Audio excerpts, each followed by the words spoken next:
यतीन्द्रप्रवणं वन्दे रम्य जामातरं मुनिं नमः पंकजनेत्राय नाथ श्रीपादपङ्कजे न्यस्तसर्वभरायास्मत्कुलनाथाय धीमते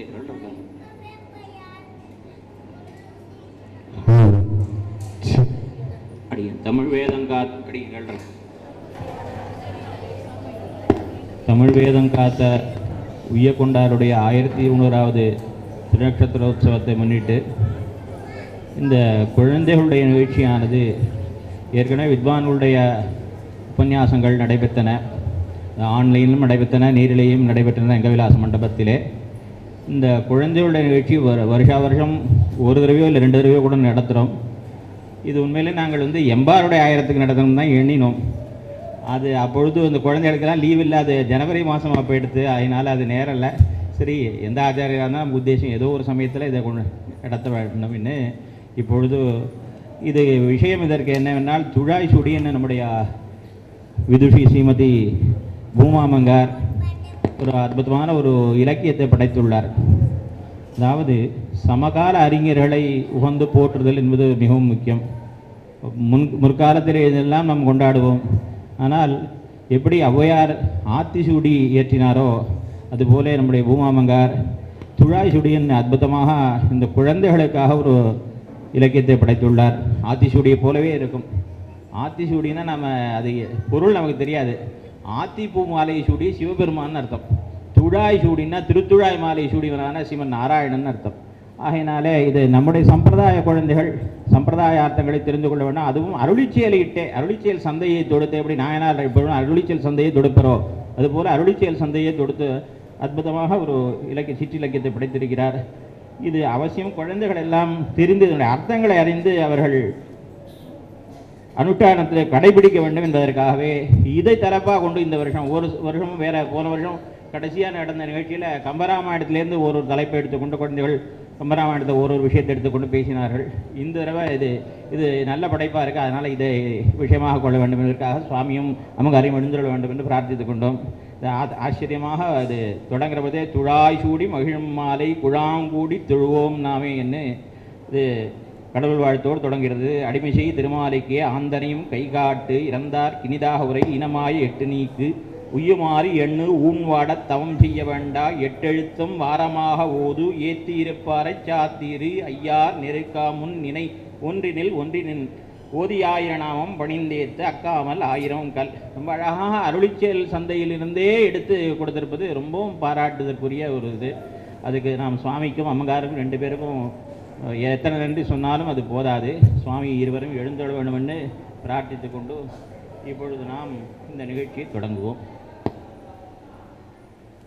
முதற்கண் இந்த இலக்கியத்தை படைத்த நம்முடைய அம்மங்காருக்கு ஒரு சிறப்பு அன்பு அன்னைக்கு செலுத்திவிட்டு அதன் பிறகு நாம் குழந்தைகள் பேச தொடங்கலாம்னு நினைக்கிறேன். நாங்கள்லாம் கூட சின்ன குழந்தையாக இருக்குச்சே பள்ளிக்கூடத்தில் ஆத்திசூடின்னு வச்சுருப்பான். அறம் செய்ய விரும்பு, ஆறுவது சீனம், இயல்வது கிரவேல், ஈவது விளக்கேல்னு வரிசையாக, அதாவது பொது நன்னெறின்னு பேர். இது நல்ல விஷயங்கள் என்னென்ன பண்ணணும் அவ்வளவுதான். ரொம்ப எளிமையான வாக்கியம். ஔவையார்ன்றவர் பண்ணினவர் சொல்கிறோம். ரொம்ப அதாவது இப்போ திருக்குறள் ரொம்ப 2 வடியில் இருக்குதுன்னு சொன்னால் கூட திருக்குறளுக்கு ஏதாவது ஒரு உரை விளக்கம் சொன்னால் தான் அந்த குறளுக்கு என்ன அர்த்தம்னு புரியும். ஆனால் இந்த ஆத்திசூடிக்கு அதெல்லாம் வேண்டியதே இல்லை.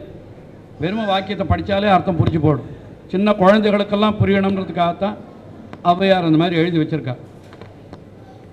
அந்த நூலுக்கு ஆத்திசூடின்னு யாரோ பேரை வச்சுட்டான். அது யார் வச்சான்றது தெரியல.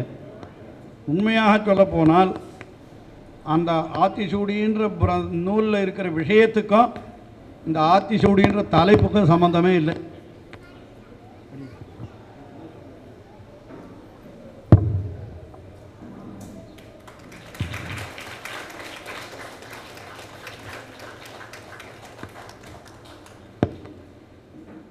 சில பேர் புஸ்தகம் எழுதுவா, அதுக்கு தலைப்பு புஸ்தகத்துக்கு தலைப்புக்கும் சம்மந்தமே இருக்காது. இன்னும் கூட சொல்லலாம், சினிமா படம் எடுக்கிறான், ஏதோ தலைப்பு வைப்பா, சினிமாவுக்கும் அந்த பேருக்கும் சம்மந்தமே இருக்காது. கிட்டத்தட்ட இந்த ஆத்திசூடின்றது அப்படி தான். அது ஆத்திசூடினா இப்போ அவர் சொன்னார் ரகுராமன் சுவாமி, ஆத்தி மாலைன்றது சிவனுக்கு உண்டான மாலை. அது அவரை எப்போவும் அதுதான் நம்ம எப்படி பெருமாளுக்கு திருத்துழாய் மாலைன்னு சொல்கிறோமோ அந்த மாதிரி சிவனுக்கு அவள் ஆத்தி மாலையை சொல்கிற வழக்கம். அந்த ஆத்தி மாலையை அணிந்த சிவனை சொல்கிற பொழுது ஆத்தி சூடின்னு சொல்லுவோம். ஆத்தி சூடினா சிவனுன்னு அர்த்தம், அவ்வளோதான், வேறு ஒன்றுமே இல்லை. ஆத்தி சூடினா ஆத்தி மாலையை சூடி இருக்கிற சிவன் அப்படின்னு அர்த்தம். ஆனால் அந்த தலைப்பில் ஏற்பட்டிருக்கிற இந்த ஔவையாருடைய ஒரு பாட்டில் சிவனை பற்றி ஒரு வரி கூட கிடையாது, ஒன்றுமே இல்லை. ஆனால் இந்த ஆத்திசூடிக்கு முன்னால் ஒரு சின்ன ஒரு நம்ம தனியன்னு சொல்கிறோமே, அந்த மாதிரி ஆத்திசூடிக்கு ஒரு தனியன் யாரோ பண்ணியிருக்கான். இப்போ நமக்கு திவ்ய பிரபந்தத்தில் தனியன்லாம் யார் பண்ணுறா? திவ்ய பிரபந்தம் பெரியாழ்வார், இப்போ மின்னார் தடபத்தில் சூழ்னா பெரியாழ்வார் பண்ணலை, அதை வேறு யாரோ பண்ணிருக்கா பெரியாழ்வாரை பற்றி. அந்த மாதிரி ஆத்திசூடிக்கும் வேறு யாரோ பண்ணியிருக்கான் ஒரு சின்ன தனியன். அதை தமிழில் வந்து தனியன்னு சொல்ல மாட்டா, பாயிரம்னு சொல்லுவாள். பாயிரம்னாலும் தனியன்னாலும் ஒன்று தான் வைத்துக்கொள்ளுங்கள். இப்போ அந்த பாயிரத்தில் என்ன சொல்லியிருக்குன்னாக்கா அதில் தான் இந்த ஆத்திசூடின்ற பேர் வருது. ஆத்திசூடி அமர்ந்த பெருமானை ஏற்றி ஏற்றி தொழுவோம் நாமே அப்படின்னு ஆரம்பிக்கிறது அந்த பாயிரம். அவ்வளோதான், 2 வரி. ஆத்திசூடி அமர்ந்த பெருமானை ஏற்றி ஏற்றி தொழுவோம் நாமேன்றது அவர்கள் யாரோ ஒருத்தர் சிவபக்தர், அவர் சிவனை தொழுவதற்காக சொன்ன பாட்டு அது. அதை ஆத்திசூடியினுடைய முன்னால் வச்சுருக்கா. ஆனால் ஆத்திசூடியில் கிட்டத்தட்ட 109 வரி இருக்குதுன்னு நினைக்கிறேன். 109 அடி இருக்குது. அதாவது அறம் செய்ய விரும்பு, ஆறுவது சினம், இயல்வது கரவேல் சொல்லிட்டு போகிறோமோ, இந்த மாதிரி மொத்தம் 109 வாக்கியம் இருக்குது. இந்த 109 வாக்கியத்தில் ஒரு வாக்கியத்தில் கூட சிவனை பற்றி ஒரு வரியும் கிடையாது. அப்படி இருக்கிற பொழுது அந்த பாயிரம் பண்ணினவர் எதுக்கு சிவனை ஸ்தோத்திரம் பண்ணினார் நமக்கு தெரியாது. ஆனால் ரொம்ப நாள் அப்படி தான் இருக்குது. அதுக்கு பேர் ஆத்திசூடின்னு தான் பேர் இருக்குது. இப்போ சொன்னால் யாருக்கும் புரியவே புரியாது. ஆத்திசூடி அது இல்லைன்னு சொன்னால் சிவனுக்கு அதுக்கும் சம்மந்தம் இல்லை, அது எதுக்கு பேர் வச்சானா யாருக்கும் புரியாது, அப்படியே இருக்குது. ஆனால் ஒரு ஆச்சரியம் என்னன்னா, பொதுவான நெறிகளை சொல்லிட்டு வரா. இந்த மாதிரி இந்த தர்மத்தை பண்ணு, பொய் சொல்லாத, ஒழுங்கா படி, அத்தை பண்ணு இத்தை பண்ணுன்னு சாதாரண விஷயத்தானே சொல்லிட்டு வரா. அந்த இடத்துல அந்த தீ என்கிற எழுத்துக்கு சொல்லச்ச மட்டும் திருமாலுக்கு அடிமை செய்யின்னு சொல்லு. அதாவது திருமாலான பகவானுக்கு கைங்கரியம் பண்ணு அப்படின்னு ஔவையார் சொல்கிறோம். அப்போ எந்த தெய்வத்தையும் சொல்லாத இருந்தால் கூட ஆத்திசூடியில் தெய்வமே இல்லை அப்படின்னு சொல்லிட்டு போயிடலாம். ஆனால் ஒரு குறிப்பிட்ட தெய்வத்தை திருமாலை சொல்லிவிட்டு வேறு எந்த தெய்வத்தையும் சொல்லலைன்னு சொல்கிற பொழுது அவளை என்ன சொல்கிறது? நல்ல வைஷ்ணவ பக்தின்னு சொல்கிறதா, அவளை சிவபக்தின்னு சொல்கிறதா? நியாயமாக பார்த்தா என்ன சொல்லணும்? அது திருமாலுக்கு அடிமை செய்யன்னு இருக்கிறத வச்சு அதுக்கு ஒரு பாயிரம் எழுதியிருந்தா அவன் என்ன பாயிரம் எழுதணுமோ அதை தான் இவன் எழுதினான். என்ன பண்ணினான்னா, துழாய் சூடி அவள் ஆத்திசூடி அமர்ந்த பெருமானை ஏற்றி ஏற்றி தொழுவோம் நாமேன்னு எழுதியிருந்தது. அதை மாற்றி நம்ம என்ன எழுதியிருக்காருன்னா, இவோ துழாய் சூடி மகிழும் பெருமானை குழாம் கூடி தொழுவோம் நாமே. அதே மாதிரி பாயிரமாக பண்ணி நியாயமாக பார்த்தா துழாய் சூடின எம்பெருமானத்தான் ஔவையார் அந்த நூலில் சொல்லியிருக்காளே தவிர வேறு சொல்லலை. அதனால் அது நல்ல வைஷ்ணவ சம்பந்தமான விஷயந்தான். அது யாரோ மாற்றி பேர் வச்சுட்டதுனால அதுக்கு அப்படி பேர். கொன்றை வேந்தன் இன்னொரு கிரந்தம், அதுவும் ஔவையார் பண்ணினது தான். அதுக்கும் அதே தான் பேர் வச்சு விட்ருக்கா. கொன்றைன்ற புஷ்பமும் சுத்த ருத்ரனுக்கு உரியது, சிவனுக்கு உரியது. கொன்றை வேந்தன்னா சிவனைத்தான் குறிக்கும் அது. ஆனால் இந்த கொன்றை வேந்தனில் சிவனை பற்றி ஒரு வரி கூட கிடையாது. வரியே இல்லாத பொழுது எப்படி பண்ணினான்னா, இதில் ஒரே ஒரு விஷயம் என்னுடைய ஆராய்ச்சியில் ஒரு விஷயம் சொல்லப்படுறதில்லை, இவாள் சின்ன பசங்களுக்கு புரியாது, இதெல்லாம் பெரியவாளுக்கு சொல்கிறேன். நம்முடைய ஸ்ரீ வைஷ்ணவர்கள் என்ன பண்ணிட்டான்னா, ஆழ்வார்களுடைய செய்த 4000 திவ்ய பிரபந்தம், அதை தவிர தமிழ் இலக்கியத்தில் வேறு எதையுமே முக்கியமாக கொள்ளவே இல்லை. தமிழ் இலக்கியம்னா அவளுக்கு 4000 திவ்ய பிரபந்தம் மட்டும்தான். கம்பராமாயணம்லாம் கூட 2ஆம் பட்சம் தான், பின்னால் வந்தவா தான். இதோ நம்மளில் ஒரு இடத்துல 2 இடத்துல மேற்கோளை எடுக்கிறாரே தவிர மற்றபடி தமிழ் இலக்கியத்தில் மற்ற விஷயங்களை பற்றி கருத்தே காட்டலை. ஏன்னா ஆழ்வாருடைய திவ்யவிருந்தம் இருக்கிற பொழுது அதுக்கு சமமாக இன்னொன்று சொல்கிறதா அப்படின்னு சொல்லிட்டு அது கிட்டையே போகாது விட்டுட்டான் மற்ற பிரபந்தங்களில். ஆனால் சைவர்களுக்கு என்ன ஆயிடுச்சுன்னா இந்த அளவுக்கு உயர்ந்த கருத்துக்கள் அவளுடைய தேவாரம் திருவாச்சகத்தில் இல்லாதனால அவள் எல்லா தமிழ் இலக்கியத்தையும் வாசிக்க ஆரம்பித்தாள். அதனால என்ன பண்ணிட்டான்னா மற்ற தமிழ் இலக்கியங்களை எல்லாம் கூட அவர்கள் உள்ள புகுந்து எல்லாத்தையும் திருப்பி பண்ண ஆரம்பிச்சுட்டான். அதனால தான் என்ன சொன்னான், எல்லாரும் யாரை போய் காட்டாலும் திருக்குறள்னா அது சைவ நூல்னுவான், கம்பராமாயணம் சைவ நூல், இந்த மாதிரி நிறைய பேர் எழுதி வச்சுருக்கா, தப்பு தப்பாக எழுதி வச்சுருக்கா. ஆனால் இதுக்கெல்லாம் நம்மளவா யாரும் அந்த காலத்தில் போகவும் இல்லை, பதிலும் சொல்லலை. முதல்ல இந்த விஷயத்தில் தலையெடுத்து ரொம்ப அற்புதமாக சொன்னவர் புத்தூர் சுவாமி ஒருத்தர் தான். திருவைஷ்ணவ ஆசிரியர் புத்தூர் சுவாமி இருக்காரு. அவர் தான் ஏன் நம்ம தமிழ் இலக்கியத்தை விட்டுட்டோம், அதனால தான் மற்றவாழெல்லாம் தமிழ் இலக்கியத்தெல்லாம் தங்களுதுன்னு பிடிச்சிட்டு இல்லாத விஷயங்களெல்லாம் சொல்லிட்டு போயிட்டா, அதை நம்ம சாதிக்கணுன்றதுக்காக முதல்ல அவர் அந்த பரிபாடலுக்கு எடுத்துட்டு உரை எழுதி, அதே போல் கம்பனின் சமயம்னு புஸ்தகம் எழுதி பல நூல்களை எழுதி தமிழ் இலக்கியங்கள்லாம் எப்படி வைணவமாகவே இருந்ததுன்றத நிறைய அவர் எழுதியிருக்கார். சங்ககால தமிழர் சமயம்னு ஒரு புஸ்தகம் எழுதியிருக்கார். அதில் என்னென்ன நூல்கள்லாம் வைஷ்ணவ சம்மந்தமாக இருக்குது. ஆனால் அவருக்கு முன்னால் அந்த அளவுக்கு யாருமே எழுதலை. அதனால் அந்த பழைய நூலெல்லாம் என்ன நினச்சுட்டா, எல்லாம் சைவம் சம்பந்தம்னு நினச்சுட்டா. பாருங்கள், இப்போ இதை பேரே இப்போ முதல்ல இவ்வளோ எழுதிச்சே இந்த மாதிரி எழுத ஆரம்பித்தா. நான் இந்த மாதிரி எழுத போகிறேன்னு சொன்னால் எழுதுன்னு சொன்னேன். அதுக்கு என்ன பேர் வைக்கிறேன், வைணவ ஆத்திசூடின்னு பேர் வைக்கிறேன்னு சொன்னேன். இது என்ன பேர், வைணவ ஆத்திசூடின்னு எப்படி சொல்கிறத? ஏன்னா ஆத்திசூடின்னா எல்லாருக்கும் தெரியும், இது வைஷ்ணவ சம்பந்தமான ஆத்திசூடி. அதனால் வைஷ்ணவ ஆத்திசூடின்றது சிவனை பற்றினது. நீ வைணவ ஆத்திசூடின்னு சொன்னால் அது வந்து முரண்தொடையாக போயிடும். அதனால் அப்படி வைக்கக்கூடாதுன்னு நான் தான் சொல்லி துழாய் சூடின்னு வை அப்படின்னு சொன்னேன். ஆனால் அது வைஷ்ணவ சம்பந்தமான ஆத்திசூடி போல் ஒரு நூல் என்கிறத குறிப்பிடலாம். ஆனால் என்ன காரணம், வைணவ ஆத்திசூடின்னு பேர் வைக்க முடியாது.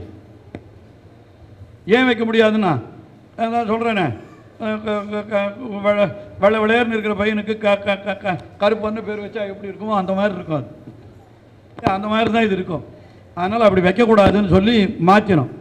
ஆனால் அந்த நூலுக்கு ஆத்திசூடின்ற பேர் பிரசித்தமாயிட்டதுக்கு காரணம் என்னன்னா, அதை வாசித்தவாள்லாம் சைவாளாக இருந்துட்டான், யாரும் வைஷ்ணவாள் அதுக்கிட்டேயே போகலை. அதில் போன பிற்பாடு புத்தூர் சுவாமி தான் காட்டியிருக்கார், திருமாலுக்கு அடிமை செய்யணும் இதில் தானே இருக்குது. அப்போ இது எப்படி நீ வந்து சிவன் சம்பந்தமான நூலாக சொல்லுவேன்னு அவர் கேட்டார். அந்த அவர் விஷயத்தெல்லாம் படித்து தான் அடி எனக்கு ஞானம் வந்தது. அதனால் எதுக்கு சொல்கிறேன்னா, அப்படிப்பட்ட நூல் அது. அவன் மேலே சொல்ல போகிறாவோ எல்லாத்தையும் நான் சொல்ல விரும்பலை. நம்ம தமிழ் இலக்கியங்கள் பொதுவாக எந்த நூலை எடுத்துட்டு பார்த்தாலும் வைஷ்ணவ சம்பந்தமான விஷயங்கள் தான் நிறைய இருக்குது. திருக்குறளில் கடவுளே கிடையாதுன்னு சொல்லுவா, நான் விளக்கலை. அடியளந்தான் தாமரை கண்ணான்னு திருக்குறளில் திருமாலை மட்டும்தான் சொல்கிறார், வேறு எந்த தெய்வத்தையும் அவர் சொல்லலை.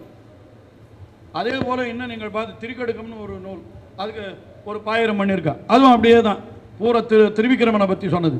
இந்த மாதிரி நிறைய நீங்கள் நற்றினையோ கலித்தொகையோ எங்கே போனாலும் நிறைய திருமாலை பற்றின விஷயம், அவனுடைய மேன்மையை பற்றின விஷயம்தான் இருக்கிறது. ஆனால் ஏதோ காரணத்தினால நம்மவர்கள் அது பக்கத்துலலாம் போகாதையே விட்டுட்டபடியினால அதை மற்றவர்கள் ஆக்கிரமித்து கொண்டு. இப்போ நாமே ஒரு நிலம் வாங்குகிறோம், நமக்கு நம்முடைய நிலம்னு வச்சுப்போம், இல்லை நம்முடைய இதில் நம்முடைய பெரியவர்கள் யாரோ சம்பாதிச்சு வச்ச நிலம், வீடு இல்லை நிலம் இருக்குது, அது பக்கத்துலேயே போகலைன்னு வச்சுக்கோ, ஒரு 20 வருஷம் என்ன ஆகும், அது எவனோ ஆக்கிரமிச்சு விடுவான். அப்புறம் அவன் வந்து என்னதுன்னு கொண்டு போய் அவன்கிட்ட சண்டை போட்டு அவனை வெளியில் அனுப்பிச்சு நம்ம அதை சுவாதீனப்படுத்திக்கிறதுக்குள்ளே நம்ம ஆயுசே முடிஞ்சு போடும். அப்படித்தான் என்ன ஆயிடுச்சுன்னா, தமிழ் இலக்கியங்கள் பூரா நம்மது, ஆனால் நாம் அதை கவனிக்காது விட்டுட்டோம். யாரோ அதை ஆக்கிரமித்து எங்களுதுன்னு சொல்ல ஆரம்பிச்சோம். இப்போ நம்ம என்ன பண்ணணும்னா, இல்லை இல்லை அதில் எங்களுது தான் இருக்குது, உங்களது இல்லைன்னு சொல்ல வேண்டிய நிலைமை ஏற்பட்டிருக்கிறது. அதெல்லாம் நமக்கு வேண்டாம். ரொம்ப அழகான நூல் அது. எழுதி ரொம்ப சிரமப்பட்டு தான் எழுதினா, கிட்டத்தட்ட 2 வருஷம்னு நினைக்கிறேன். அவளே சொல்லட்டும் எத்தனை வருஷம் ஞாபகம் இல்லை எனக்கு. ஏன்னா சில விஷயங்கள் எழுத்துக்களுக்கெல்லாம் அது வரிசையாக எழுத்தினுடைய வரிசையில் வரணும் இல்லையா, அதனால் அத்தனை எழுத்துக்கும் உண்டானதெல்லாம் சிலது கிடைக்கவே இல்லை. தேடி தேடி தேடி தேடி ரொம்ப கஷ்டப்பட்டு முழுக்க எழுதி முடித்தா. ரொம்ப பெரிய, நானே என்னுடைய பாரியை பற்றி நானே கொண்டாடி சொல்லக்கூடாது, ஆனாலும் அந்த நூலினுடைய பெருமை ரொம்ப முக்கியமான இது. அது நம்முடைய காரணம் இல்லை, அப்படிப்பட்ட விஷயங்களில் ஆழ்வார்கள் அருளி செய்திருக்கிறார்கள். அதற்கு ஆச்சாரியர்கள் அந்தந்த வாக்கியங்களுக்கு அழகான விளக்கங்களை கொடுத்திருக்கிறார்கள். அதை அவள் தொகுத்து கொடுத்தது மட்டும்தான் அவளுடைய காரியமே தவிர வேறொன்று இல்லை. இருந்தாலும் அப்படிப்பட்ட ஒரு நூலுக்கு ஒரு நல்ல பயன் இருக்கணும்னு நம்முடைய பாலாஜி அவர் ரகுராமன் சுவாமி ரொம்ப இது இந்த மாதிரி யாருமே பண்ணலை. எல்லாரும் என்ன பண்ணுவோம், யாரோ பெரியவாளுடைய நூலுன்னா அது ரொம்ப வசத்தின்னு கொண்டாடுவாளே தவிர, நான் அவரை விட வயசில் சின்னவளாக கூட இருப்பலாமோ தெரியாது, இல்லை வயசில் பெரியவளாக இருக்கலாம், அதை பற்றி விஷயம் இல்லை. சமகாலத்தில் இருக்கிறவாளை பற்றி கொண்டாடி யாரும் சொல்கிறதே கிடையாது இந்த காலத்தில். அவரும் நல்லவர் உயர்ந்தவர்னு சொல்லிவிட்டா கொஞ்சம் கௌரவம் வந்துடுறது அவருக்குன்னு சாதாரணமாக எல்லாரும் நினைப்பா. ஆனால் அப்படி இல்லாமல் ரகுராமன் சுவாமி இவளை எழுதின நூல் என்னாலும் கூட அதில் இருக்கிற விஷயத்தை கொண்டு அதை எல்லாருக்கும் பரப்பணும்னு அவர் ஏற்பாடு பண்ணினார்னா நிச்சயமாக அவருக்கு நான் தலைவணங்குகிறேன், தலையெல்லாம் கைமாறிலேனே என்று என்னுடைய கருத்துக்கத்தை தெரிவிக்கிறேன். 2 வார்த்தை பேச சொல்லி கேட்டு. ஆழ்வாரமில் குறவர் தாம் வாழி ஏழ்பாறுமொய் அவர்கள் உரை தவைகள் தாம் வாழி செய்யமறை தன்னுடனே சேர்ந்து. ஆக்சுவலாக உண்மையாக அவர் பாலாஜி சுவாமி சொன்னார். ஒரு நாள் ஃபோன் பண்ணி இந்த மாதிரி துழாய் சூடியில் குழந்தைகளுக்கெல்லாம் நான் வந்து பரீட்சை வைக்க போகிறேன் அப்படின்னு சொன்னார். துழாய் சூடிலையா அப்படின்னு கூட நான் ரொம்ப ஆச்சரியப்பட்டேன். ஏன்னா நான் வந்து இப்போ எழுதி 5 வருஷம் ஆகிடுது. என்னோடய 60வது வயசுக்கு, வயசு சொல்லக்கூடாது பரவாயில்ல, 60வது வயசுக்கு எழுதினேன். உண்மையாக சொல்கிற மாதிரி அதுக்கு முழு காரணம் அடியனுடைய பர்த்தா தான். நான் என்னடா அது ஒருத்தர் கொண்டாடிக்கிறோமே நினச்சிக்க கூடாது. அதாவது என்னென்னா என்னால் ஸ்ரீ வைஷ்ணவா அப்படி தான் நம்ம கொண்டாடுறோம். அது எழுத ஆரம்பித்து ஆக்சுவலாக ஒரு 3-4 வருஷம் முன்னாடி எழுத ஆரம்பித்தேன் அதை. ஆனால் எனக்கு வந்து அதில் ரொம்ப என்னால் எழுத முடியலை, ரொம்ப கஷ்டப்பட்டுட்டேன் அதை எழுதுறதுக்கு.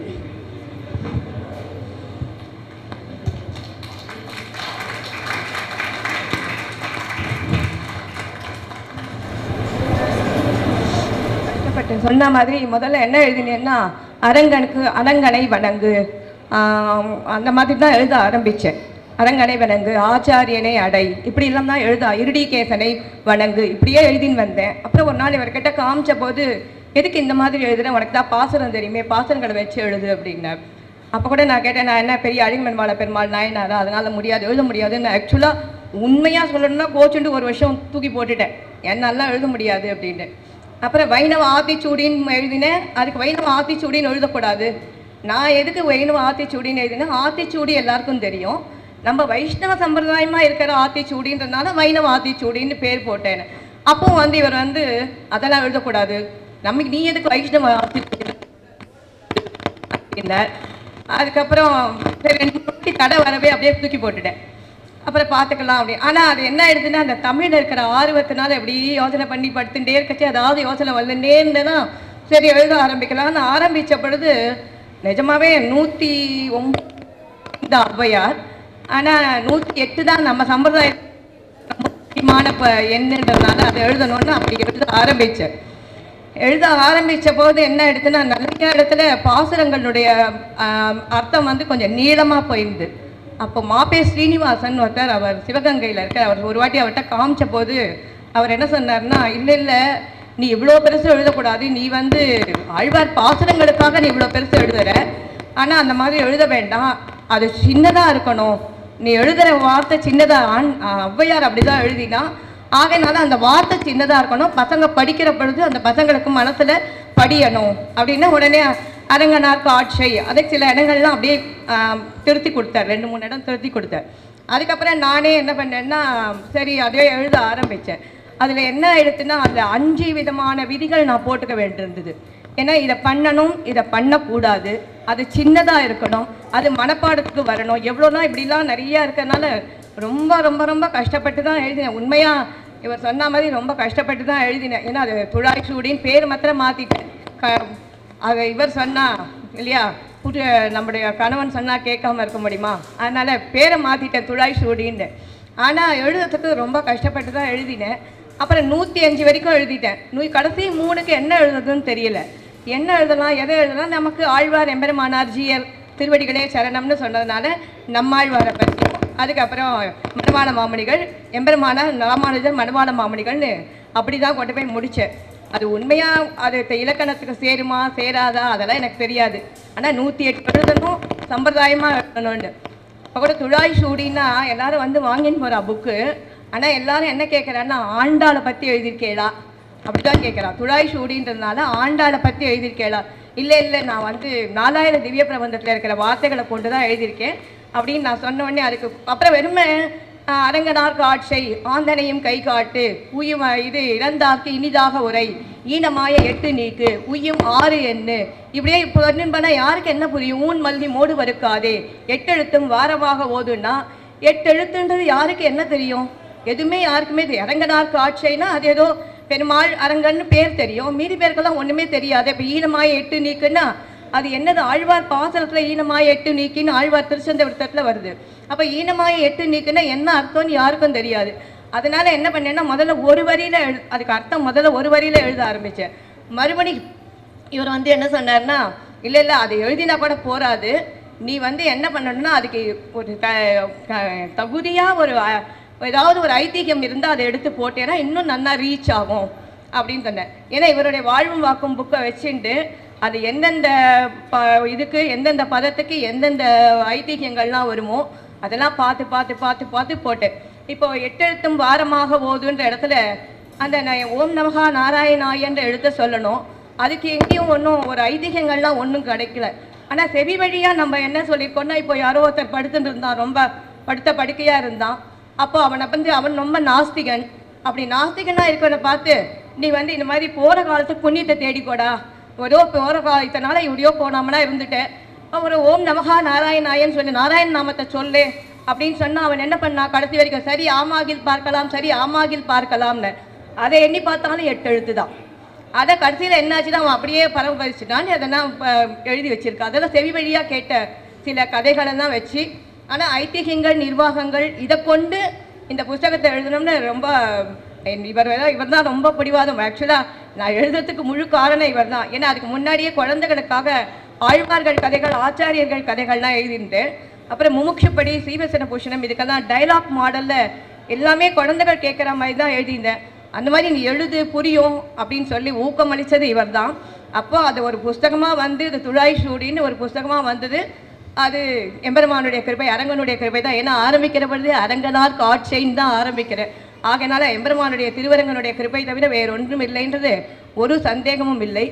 இன்னும் என்ன ஒரே ஒரு விசேஷம்னா, இங்கே வந்து இவர் சொன்ன மாதிரி அடியனுக்கும் அவர் புத்தூர் சுவாமி அடிக்கடி எங்கள் ஆற்றுக்கு எங்கள் அடியோட குடிசைக்கு அடிக்கடி எழுந்தருள்வார். அவர் நிறைய விஷயங்கள் பேசுவார். அதே மாதிரி யூனிவர்சிட்டிலையும் நிறைய ப்ரோக்ராம்லாம் நடத்தியிருக்கோம் அவரை வச்சு. ஒரு முப்பெரும் விழான்னு ஒன்று நடத்தினோம். அப்போல்லாம் சுவாமி வந்து எங்கள் ஆற்று தான் வந்து இருப்பார். அந்த சுவாமி வந்து எங்கள் ஆற்றை தவிர வேறு எங்கேயுமே போக மாட்டார், எங்கள் ஆற்றுல தான் இருப்பார். அவரை பார்த்து நாங்கள் ரொம்ப ஆச்சரியப்பட்ட நாள்களெல்லாம் உண்டு. ஏன்னா வந்தார்னா காத்தாலேருந்து ஒரு காஃபி கிடையாது, பால் கிடையாது, தீர்த்தம் கிடையாது, ஒன்றுமே கிடையாது. அவர் நேரம் வந்து பிரசாதம் தான் சாப்பிடுவார். எப்படி உமால சுவாமி இருக்க முடியுதுன்னு நான் அப்படியே பழகின்ட்டேம்மா, அதெல்லாம் ஒன்றும் இல்லை அப்படின்னு. அப்படி ஒரு சௌலபியம், அந்த சுவாமி மாதிரி ஒரு சௌலபியம் வேறு எதுவுமே கிடையாது. இப்போ இவர் சொன்னார் சங்ககால இலக்கியங்கள்னு சுவாமி எழுதினாரே, அந்த சங்ககால இலக்கியங்கள் தான் அந்த சாதிமத ஆராய்ச்சின்னு பேர் அதுக்கு. அப்போது நான் வந்து 95ல் யூனிவர்சிட்டியில் PhD முடிச்சிருந்தேன். அதுக்கு அடுத்த வருஷம் எனக்கு கிளாஸ் எடுக்க சொன்னான். என்ன கிளாஸ் எடுக்கிறது அப்படின்னு யோசனை பண்ணிட்டு பொழுது பரிபாடல் எடுன்னு சொன்னான். அவள் ஏன்னா நான் 87 to 89 MA வைஷ்ணவிசம் பண்ணினேன். அப்போ பரிபாடல் நான் என்ன பண்ணிட்டேன்னா எனக்கு ஒரே பயம். அப்போ கிளாஸ் சேர்ந்ததுனால ஒரே பயம், என்ன பண்ணுறது ஏது பண்ணுறதுன்னு தெரியாமல் தவிச்சுட்டு இருந்தேன். மொத்த பரிபாடலையும் நான் மனப்பாடம் பண்ணேன். எல்லாத்தையும் 1000 விரித்து அணங்குட அருந்தலைன்னு ஆரம்பித்து அது கொஞ்சம் சின்ன வயசு, அதனால் ஃபுல்லாக மனப்பாடம் பண்ணேன். அப்புறம் என்ன பண்ணால் 96ல் என்னை கிளாஸ் எடுக்க சொன்ன போது நான் சொன்னேன் சாதிமத ஆராய்ச்சி சங்ககால இலக்கியங்களில் இது சுவாமி எழுதியிருக்கேன் புத்தூர் சுவாமி, நான் அதை தான் நான் கிளாஸ் எடுப்பேன். ஏன்னா அது ரொம்ப எனக்கு அதை படித்த உடனே நிஜமாவே அந்த புஸ்தகத்தை எல்லாரும் வாங்கி படிக்கணும். சாதிமத ஆராய்ச்சின்னு அந்த புஸ்தகம் இருக்குது பாருங்க பரிபாடலில். பரிபாடல்னால் ஏதோ சங்ககால புலவர்கள் எழுதினதுன்றது வாஸ்துவம் தான். ஆனால் அந்த சங்ககால புலவர் எழுதின அந்த ஒரு பாடலுக்கு சுவாமி ஒரு வியாக்கியானம் கொடுத்துருக்கார் பாருங்க புத்தூர் சுவாமி. அந்த புத்தூர் சுவாமியோட வியாக்கியானம் இல்லைன்னா அந்த ஒரு எழுத்து கூட யாருக்குமே புரியாது. சாதிமத ஆராய்ச்சி அந்த புஸ்தகம் இல்லைன்னா யாராலையும் அந்த ஒரு 1000 விரித்த அணங்குடை அருந்தலைன்னா என்ன புரியுறது எல்லாருக்கும்? அதை நான் எம்பெருமான அந்த நாகத்தின் மேலே எழுந்தடிக்கிறான்னு அந்த பிரமாணங்களெல்லாம் காட்டி அதுக்குண்டான வடமொழி பிரமாணம் தமிழ் பிரமாணம் எவ்வளவு பிரமாணங்கள் எடுத்து வச்சிருக்காரு தெரியுமா சுவாமி. அதை படிக்கிற பொழுது நமக்கே ரொம்ப ஆச்சரியமாக இருக்கும். ஏன்னா அது அப்படியே மனசை ஈர்க்கும். நான் முதல்ல புத்தூர் சுவாமி படித்த புஸ்தகம் எதுன்னா அது சாதிமத ஆராய்ச்சி தான் நான் முதல்ல படித்தேன். அந்த புஸ்தகம் வந்து நிஜமாகவே நான் அடிக்கடி சொல்லிட்டு அந்த சாதிமத ஆராய்ச்சி எங்கேனா கிளாஸ் எடுக்கணுன்னா எங்கேனா ரெஃபரன்ஸுக்கு அந்த புஸ்தகத்தை தான் நான் முதல்ல தேடுவேன். அந்த மாதிரி அப்படி சுவாமி வந்து புத்தூர் சுவாமி பண்ண உபகாரங்கள்லாம் நம்ம நினச்சி பார்க்கணும். அப்போ தான் இவர் சொன்னார், அந்த மாதிரி நீ எழுத ஆரம்பின்னு சொன்ன உடனே தான் இந்த துழாய் சூடின்ற அந்த ஒரு விஷயத்தையே எழுத ஆரம்பித்தேன். இதில் என்னன்னா சொல்கிற மாதிரி இது வரைக்கும் யாரும் இதை பிரபலப்படுத்தலை. முதல்ல புத்தூர் பாலாஜி சுவாமி தான் இதை வந்து பிரபலப்படுத்தணுன்ட்டு அன்றைக்கி 45 குழந்தைகள் இங்கே இருக்குது.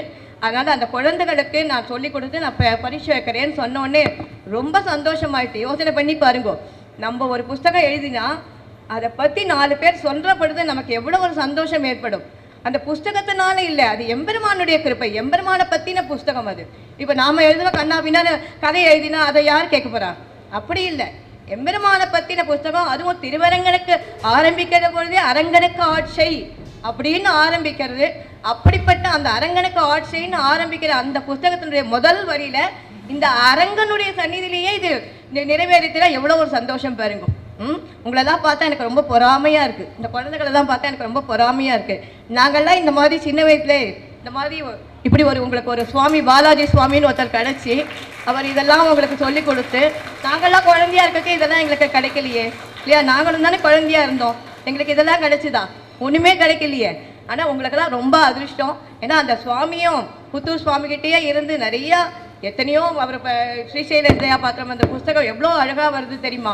அதிலே ஒரு வாட்டி ஆண்டாளுடைய ஒரு ஆண்டாள் நோன்புனை பற்றி நான் கேட்டுகிட்டே இருக்கேன். நீங்கள் அதை கூட நான் வந்து எங்கள் திருவல்லிக்கணியில் நான் அதை பற்றி போடணும் அப்படின்னு நான் சொன்னேன். இப்போ கூட நான் ஒரு ப்ரோக்ராம் பண்ணினேன்.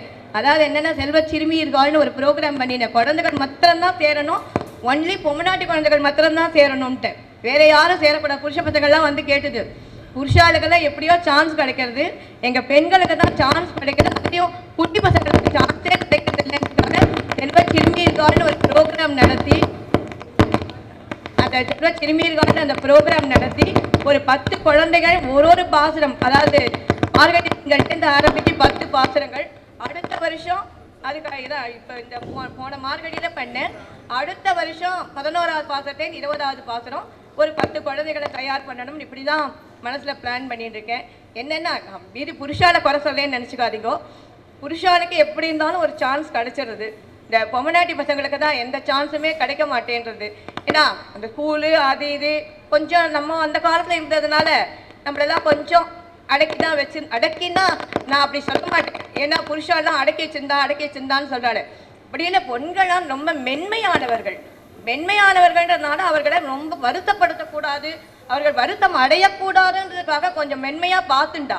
அதனால நம்மளுக்கு எந்த ஒரு இதுவும் கிடைக்கல, நமக்கு எந்த சான்ஸுமே கிடைக்கல. ஆனால் இப்போ அப்படி இல்லை. இப்போ பைலட்லேருந்து எல்லாரும் ஓட்ட ஆரம்பிக்கிறா.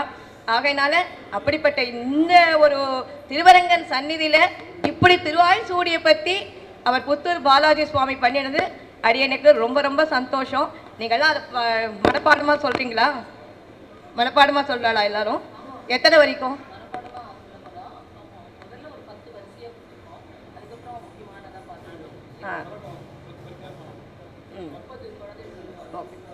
அதான் ரொம்ப சந்தோஷமாக இருக்குது.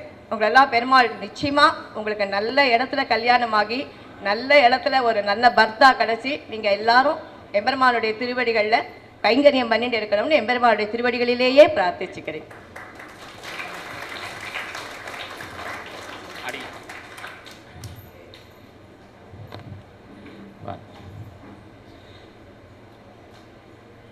இப்படி இருக்கும் சீவைட்டவர்கள் ஏற்றமறிந்து உகந்திருக்க என்கிற சுவாமி நாளமணிகள் ஒரு சீவைட்டவருக்கு ஒரு ஏற்றம் இருந்தால் அதை கண்டு நாம் உகக்க வேணும். அதுபோல் இந்த அமங்கார் பண்ணின இந்த கிரந்தத்தை நாம் உகந்து கொண்டாட வேணும்.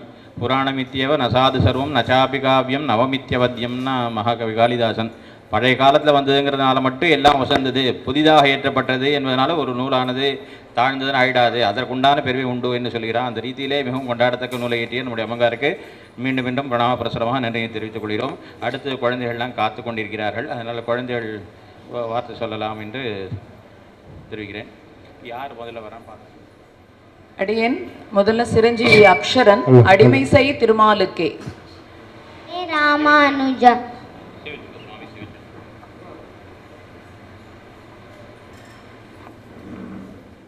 அடியேன் ஸ்ரீமதே ராமானுஜாய நமஹா. அடிமை செய் திருமாலிக்கே திருமகளோடு கூடிய மாலாகிய எம்பெருமானுக்கே அடிமை செய்வாயாக. திருமகளோடு கூடிய மால் திருமால் என்று அழைக்கப்படுகிறார். இப்படி பிராட்டியும் பெருமாளும் சேர்ந்திருக்கின்ற சேர்த்தியிலேயே நாம் எல்லா கைங்கரியங்களையும் செய்ய வேண்டும் என்று திருமந்திரம் துவயம் ஆகிய மந்திரங்களில் வலியுறுத்தி கூறப்பட்டுள்ளது. துவயமந்திரத்தின் இரண்டாம் பகுதியான ஸ்ரீமதே நாராயணாய நமஹா என்பதற்கு பொருள் ஸ்ரீயும் நாராயணனும் சேர்ந்திருக்கின்ற சேர்த்தியில் நாம் எல்லா கைங்கரியங்களையும் செய்ய பெறுபவனாக வேண்டும் என்று ஆச்சாரியர்கள் அருளி செய்துள்ளார்கள். எம்பெருமானை நாம் பற்றும் போது நமக்காக பரிந்து பேசுகிறாள், அதாவது புருஷகாரம் பண்ணுகிறாள். பிராட்டியை முன்னிட்டு எம்பெருமானை பற்றி கைங்கரியம் செய்யும் போது சேர்த்தியில் இருவருக்குமே செய்ய வேண்டும் என நம் பூர்வர்கள் அருளி செய்துள்ளனர். இது தொடர்பாக ஒரு சுவாரஸ்யமான கேள்வி ஒன்றை நஞ்சியர் பட்டரை கேட்டார்.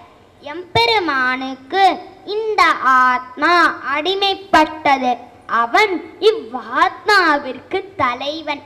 இடையில் பிராட்டியை பற்ற வேண்டிய அவசியம் என்ன?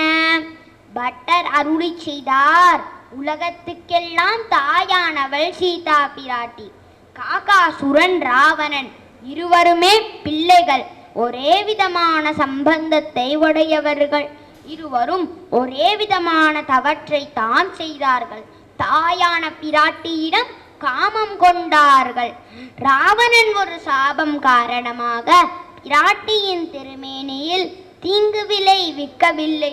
ஆனால் காகாசுரனோ பிராட்டியின் திருமார்பை தீண்டி ரத்தம் பெருகும்படி செய்து ராவணனை விட அதிகமாக அபச்சாரப்பட்டான். அப்படி இருந்தும் அவனுடைய தலை தப்பியது.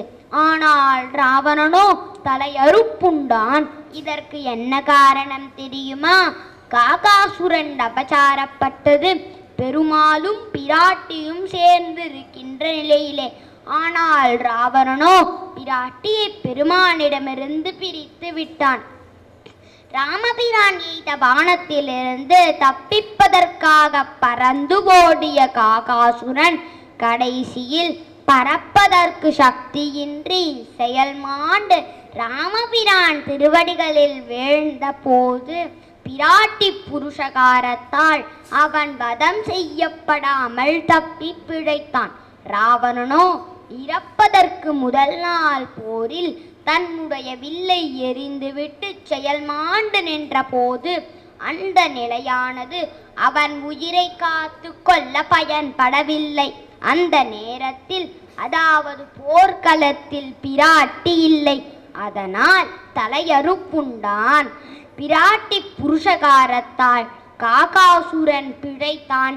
பிராட்டியை பிரித்தமையால் புருஷகாரம் செய்வாரில்லாமல் ராவணன் முடிந்தான் என்பதும் புலனாகிறது அன்றோ என்று பட்டர் அருளி செய்தார்.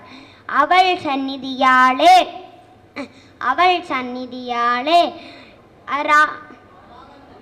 காகம் தலை பெற்றது. அதென்னுமா போலே அதில்லாமையால் ராவணன் முடிந்தான் என்று சுவாமி பிள்ளை லோகாச்சாரியார் மோமோக்ஷப்படியில் அருளி செய்துள்ளார். அதனால் திருவும் ஆளும் சேர்ந்திருக்கின்ற சேர்த்தியிலேயே நாம் அடிமை செய்வோமாக. அடியேன் ஸ்ரீமதே ராமானுஜாய நமஹா. அடியேன் சேச்சின் வாங்கிக்கணும்.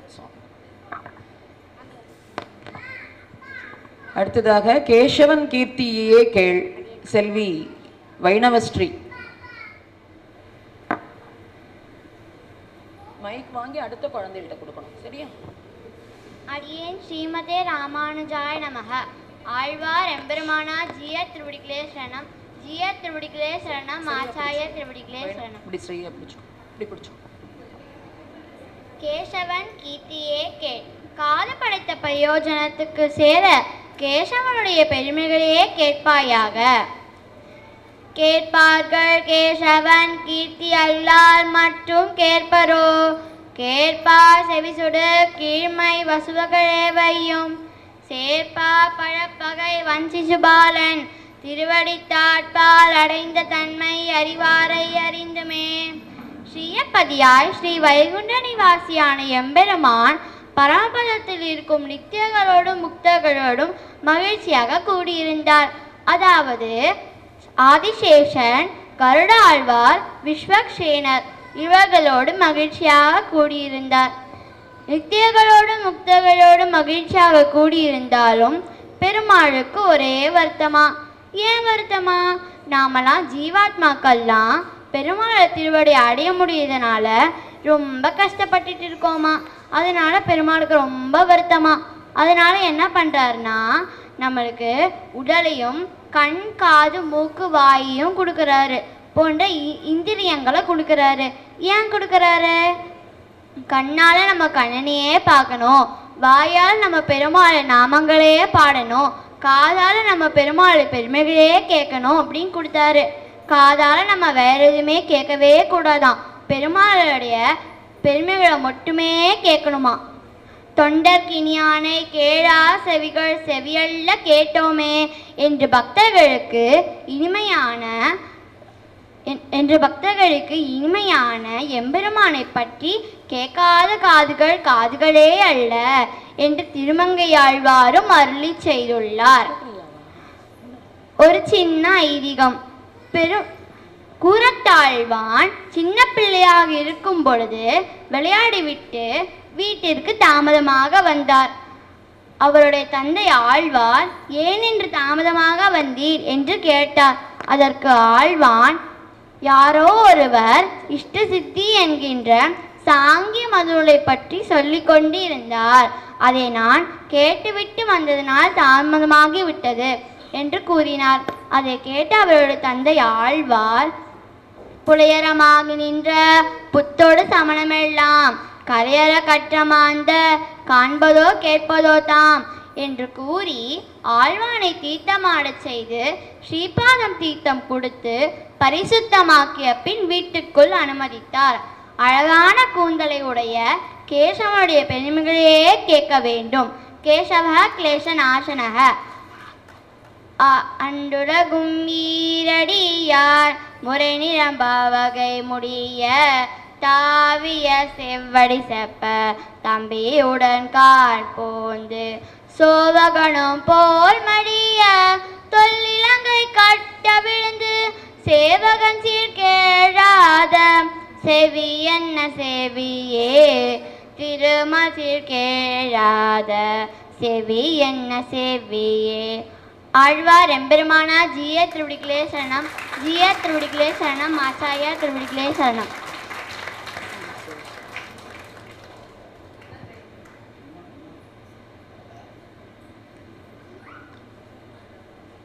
அடுத்ததாக ஆந்தனையும் கை காட்டு சிரஞ்சீவி வெஞ்சிமூர் யாமுனன். ராமானுஜாய நமஹ. ஆந்தனையும் கை காட்டு. ஆந்தனையும் ஐயமும் பிச்சையும் ஆந்தனையும் கை காட்டி என்பது ஆண்டாள் திருவாக்கு. ஐயமாவது உயர்ந்த குருவிற்கு கொடுப்பது, பிச்சையாவது பிரம்மச்சாரிகளுக்கும் சந்நியாசிகளுக்கும் இடுவது. நம்மிடம் வந்து கேட்பவர்களுக்கு அவர்கள் போதும் போதும் என கூறும் வரை நாம் கொடுக்க வேண்டும். நாம் எவ்வளவு கொடுத்தாலும் நாம் கை காட்டினோமே தவிர ஒன்றும் கொடுக்கவில்லை என்று நினைக்க வேண்டும். ஞான உபதேசம் செய்தல்தான் கை காட்டுதல் என்பது உட்பொருள் ஆகும். ஞானக்கைத்தா என்ற இடத்தில் ஈடு 2ஆம் பத்து 9ஆம் பதிகம் 2ஆம் பாசுரம் ஐதிஹ்யம் ஒன்று கூறப்படுகிறது. முதலியாண்டானிடம் பஞ்சசமஸ்காரம் பெற்றிருந்த ஒரு ஸ்ரீ வைஷ்ணவர் முதலியாண்டான் வெளியூருக்கு எழுந்தருளியிருந்த காலத்தில் அந்த ஸ்ரீ வைஷ்ணவர் எம்பாரிடத்தில் வந்தார். அந்த ஸ்ரீ வைஷ்ணவர் முதலியாண்டானின் சிஷ்யர் என்று அறியாத எம்பார் அவருக்கு பஞ்சசமஸ்காரம் பண்ணி அவரை கொண்டு கைங்கரியங்களும் கொண்டார். முதலியாண்டான் வெளியூரிலிருந்து திரும்பியவுடன் அந்த ஸ்ரீ வைஷ்ணவர் மீண்டும் அவரிடத்தில் சென்றார். அப்போதுதான் எம்பார் அந்த ஸ்ரீ வைஷ்ணவர் ஏற்கனவே முதலியாண்டானின் சிஷ்யர் என்று அறிந்து கொண்டார். உடனே எம்பார் முதலியாண்டானிடத்தில் வந்து, தேவரீருடைய சிஷ்யருக்கு நான் பஞ்சசமஸ்காரம் பண்ணி அபச்சாரப்பட்டு விட்டேனே என்று கூற, முதலியாண்டான் ஒரு கிணற்றில் விழுந்தவனை எடுப்பதற்கு இருவர் கை கொடுத்தால் எடுப்பவர்களுக்கும் எளிது, ஏறுபவனுக்கும் எளிது. அதுபோல இவ்வுலக வாழ்க்கையாகிற பாழங்கிணற்றில் விழுந்த இவரை எடுக்க நாம் இருவரும் கை கொடுத்தால் ஒன்றும் தவற்றில்லை என்று கூறினார். நாம் எவ்வளவு கொடுக்க முடியுமோ அவ்வளவு கொடுத்தாலும் நாம் கை காட்டினோமே தவிர ஒன்றும் கொடுக்கவில்லை என்று நினைப்பதற்கு முயல்வோமாக. ஸ்ரீமதே ராமானுஜாய நமः.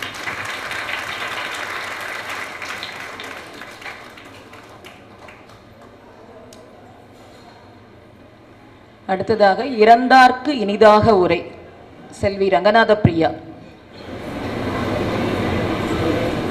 நமஹ. இறந்தார்க்கு இனிதாக உரை. இது திருமங்கையாழ்வார் அருளி செய்த பெரிய திருமொழியில் முதல் 10 9ஆம் திருமொழி 3வது பாசுரத்தில் இருக்கிறது. நம்மிடம் வந்து யாசிப்பவர்களுக்கு இனிமையான வார்த்தை பேச வேண்டும்.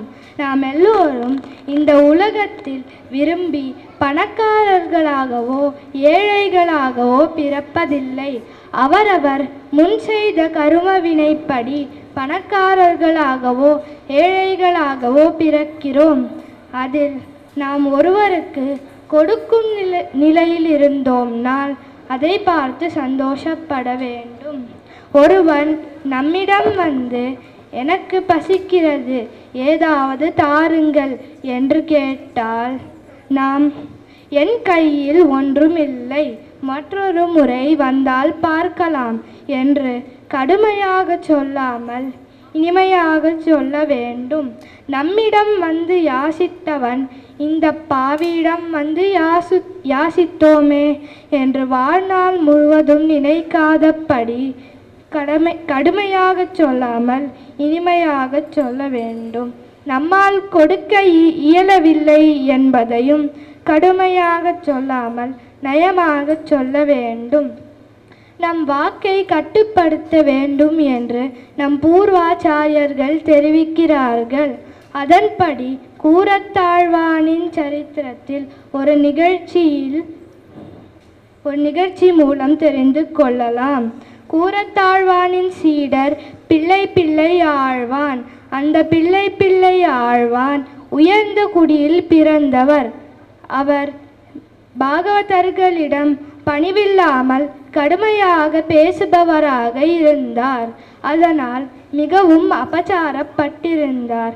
ஒரு புண்ணிய காலத்தில் எல்லோரும் காவேரியில் நீராடிவிட்டு தானம் கொடுத்து கொண்டிருந்தார்கள். பிள்ளை ஆழ்வானும் தானம் கொடுத்திருந்தார். கூரத்தாழ்வான் அவரிடம் வந்து ஒரு தானத்தை கேட்டார். என்ன தானம் என்றால், மனம் மொழி மெய் என்ற முக்கரணங்களினாலும் அபச்சாரப்படுவதில்லை என்று கேட்டார். பிள்ளை ஆழ்வானும் தண்ணீரை வார்த்து கொடுத்து தானம் அளித்தார். ஆயினும் ஒருமுறை பிள்ளை ஆழ்வான் ஒரு பாகவதரை குறையாக நினைத்துவிட்டு மனசாலே வருத்தப்பட்டிருந்தார். அதை பார்த்த கூரத்தாழ்வான் அவரிடம் கூறினார். மனசாலே அபச்சாரப்பட்டோம்னால் மனசாலே வருத்தப்படுவதுதான் அதற்கான பரிகாரம். ராஜ தண்டனையை பார்த்து பயந்து உடலாலே அபச்சாரப்பட மாட்டோம். ஆனால் வாக்காலே அபச்சாரப்படுவதுதான் மிகவும் கஷ்டமானது. அதனால் அதை பார்த்து கொள்ளுங்கள் என்று தெரிவித்தார். திருவள்ளுவரும் தீயினால் சுட்ட புண் உள்ளாரும் ஆறாதே நாவினால் சுட்டவடு என்றும் யாகாவாராயினும் நாக்காக்க காவாக்கா சோகாப்பர் சொல்லிழுக்கப்பட்டு என்று தெரிவித்தார்.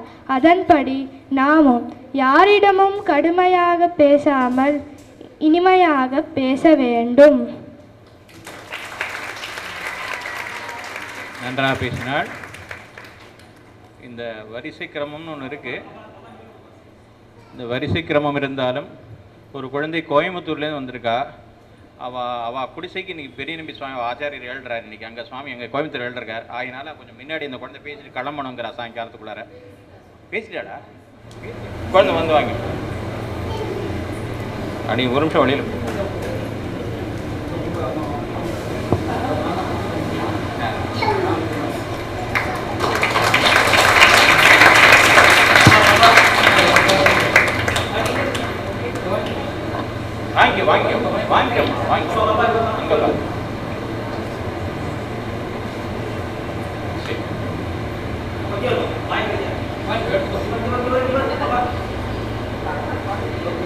நீக்கு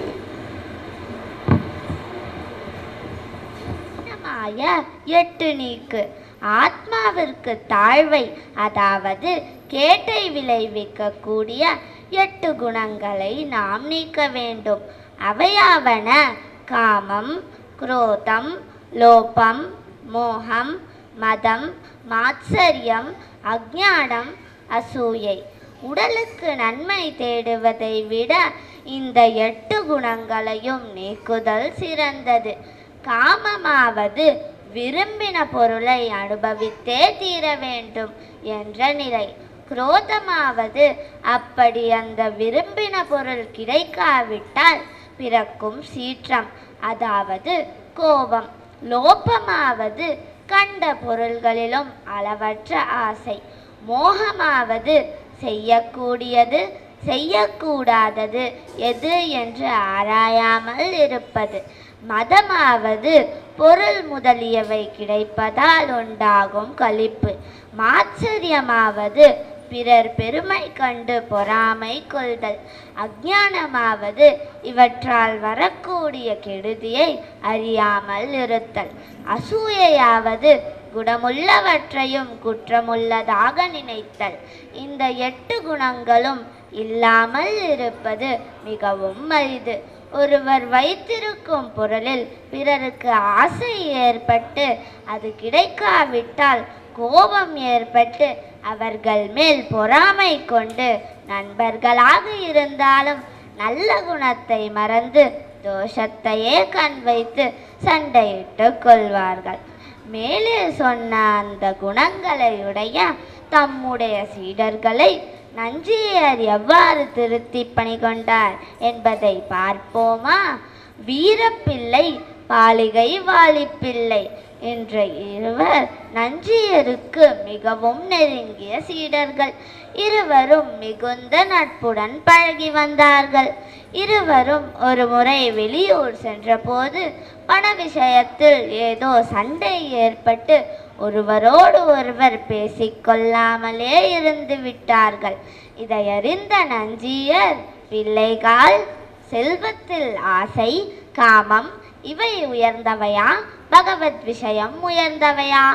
ஆசையும் காமமும் உயர்ந்தது, பகவத் விஷயம் மிகவும் தாழ்ந்தது என்று எண்ணியோ ஸ்ரீ வைஷ்ணவர்களாகிய நீங்கள் இருவரும் ஒருவரோடு ஒருவர் பேசிக்கொள்ளாமல் வெறுப்புடன் இருக்கீர்கள் என்று கூற இருவரும் எழுந்து நஞ்சியரை வணங்கிவிட்டு மீண்டும் பழையபடி நண்பர்கள் ஆனார்கள். ஆகவே ஆத்மாவிற்கு கேட்டை விளைவிக்கக்கூடிய 8 தாழ்ந்த குணங்களை நீக்கி எல்லோருடன் அன்பாக பழகுவோமாக. அடியேன் ஸ்ரீமதே ராமானுஜாய நமக. செல்வி தன்வி கந்தாடை. தன்வி கந்தாடை. ஸ்ரீமதே ராமானுஜாய நமக. உயுமாறு என்ன அவனாலே, அதாவது எம்பெருமானாலே பேரு என்று உய்யும் வழிகளை எண்ணுக. எம்பெருமானுடைய கல்யாண குணங்களை எப்போதும் நினைத்து கொண்டு அவனிடம் ஈடுபடுதலே உய்வதற்கு வழியாகும். விடும் பெண்ணுமாக்கை விடும் பொழுது என்னே என்று பகவானிடம் ஈடுபட்ட பின்பு உடலை விட்டு நீங்கும் நாளை எதிர்பார்த்திருக்க வேண்டும் என்று நம்மாழ்வார் அருளி செய்துள்ளார். இதை பற்றி எம்பெருமானார் அருளி செய்த ஒரு வார்த்தையை பார்ப்போமா? ஒரு அயன புண்ணிய காலம் பிறந்த நாளில் குன்றத்து சீயர் என்பவர் எம்பெருமானாருடைய திருவடிகளில் தண்டம் சமர்ப்பித்தார். அவருடைய அன்பு பெயரை கூறி, சிங்கப்பிரான் இன்று அயனம், அதாவது புத்தாண்டு பிறந்துள்ளது கான் என்று கூறினார் எம்பெருமானார். எந்த கருத்தை திருவுள்ளத்திலே வைத்து இப்படி அருளி செய்தார் என்பதை அறியாமல் பேசாமல் இருந்தார் சிங்கப்பிரான். இதை உணர்ந்த எம்பெருமானார், எம்பெருமானை நாம் பற்றி இருக்கபடியால் இவ்வுடலை விட்டு உயிர் நீங்கியவுடன் நமக்கு பேறு கெட்டுவது நிச்சயம். அப்படி பேற்றை அடைய இடையூறாக உள்ள இந்த காலத்திலே ஒரு ஆண்டு கழிய பெற்றது உனக்கு பேராக தோன்றவில்லையோ என்று அருளி செய்தார். 6 என்ற எண்ணை குறித்தால் நமக்கு 2 விஷயங்கள் நினைவில் வர வேண்டும். ஒன்று, தேவப்பெருமாள் திருக்கச்சி நம்பிகளுக்கு அருளி செய்த 6 வார்த்தைகள். மற்றொன்று, எம்பெருமானார் பரமபதிப்பதற்கு முன்பு அருளி செய்த 6 வார்த்தைகள். தேவப்பெருமாள் திருக்கச்சி நம்பிகளுக்கு அருளி செய்த 6 வார்த்தைகள். ஸ்ரீமன் நாராயணனே பரதத்துவம். ஜீவாத்மாவுக்கும் பரமாத்மாவுக்கும் பேதம் உண்டு. மோட்சத்திற்கு உபாயம் பிரபத்தியே. அந்திமஸ்கிருதி, அதாவது கடைசி நினைவு அவசியமில்லை. இந்த உடலின் இறுதியிலே மோட்சம் கிடைக்கும். பெரிய நம்பிகளை, அதாவது ஆச்சாரியரை அடைய வேண்டும். மற்றொன்று, எம்பெருமானார் பரமபதிப்பதற்கு முன்பு அருளி செய்த 6 வார்த்தைகள். ஸ்ரீபாஷ்யத்தை கற்றல், கற்பித்தல், திருவாய்மொழியை பொருளுடன் கற்றல், திவ்ய தேசங்களில் கைங்கரியம் செய்தல், துவயமந்திரத்தை அனுசந்தித்தல், ஸ்ரீ வைஷ்ணவர் ஒருவருடைய அபிமானத்திலே ஒருங்கி இருத்தல், திருநாராயணபுரத்தில் நித்தியவாசமாக வசித்தல். இவற்றை நாமும் பின்பற்றி எம்பெருமானால் தான் பேரு என்று உறுதி கொண்டு உய்யும் வழிகளை எண்ணுவோம். ஸ்ரீமதே ராமானுஜாய நமக. மிக தெளிவான பேச்சு.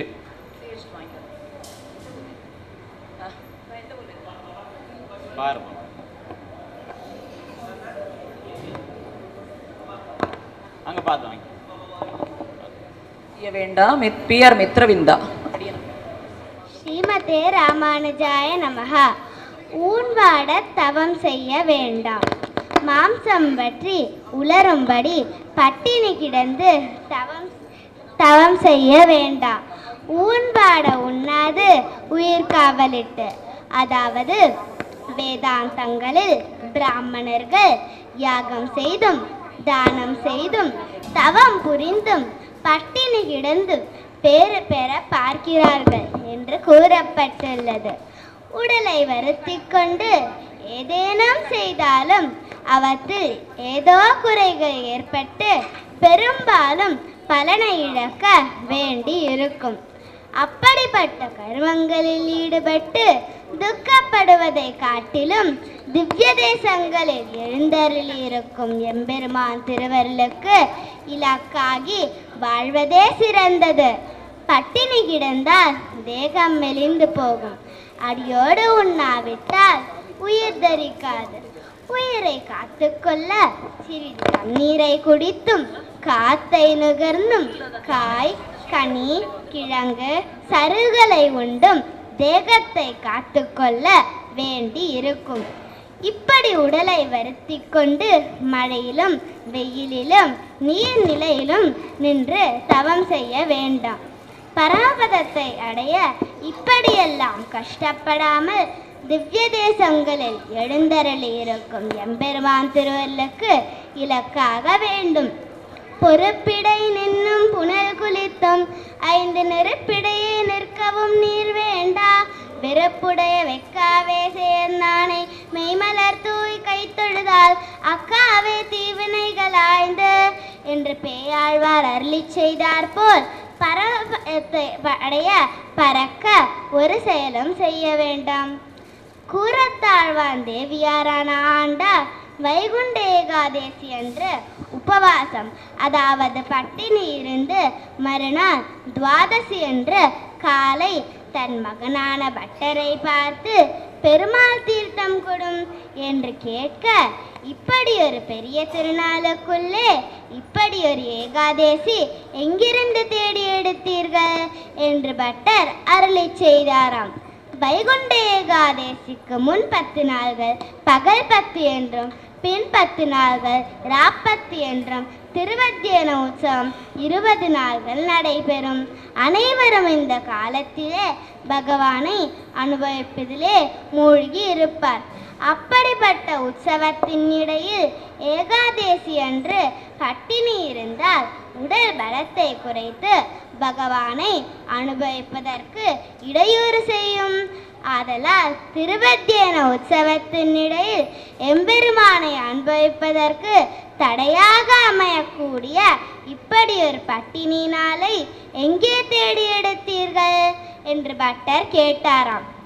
ஏகாதேசி முதலான விரத தனங்களில் சுத்திக்காகவும் விஷ்ணுவை அடைவதற்காகவும் விஷ்ணுவுக்கு நைவேத்தியம் செய்யப்பட்ட பிரசாதத்தை என்பதால் எல்லா விருப்பங்களையும் அடைவான் என்று பராசர சம்ஹிதையில் கூறப்பட்டுள்ளது. எம்பெருமானுடைய அருளை பெறுவதற்கு உடலை வருத்தி கொண்டு தவம் செய்ய வேண்டிய அவசியம் இல்லை. ஸ்ரீமதே ராமானுஜாய நமஹ. செல்வி ஜானவி ஸ்ரீ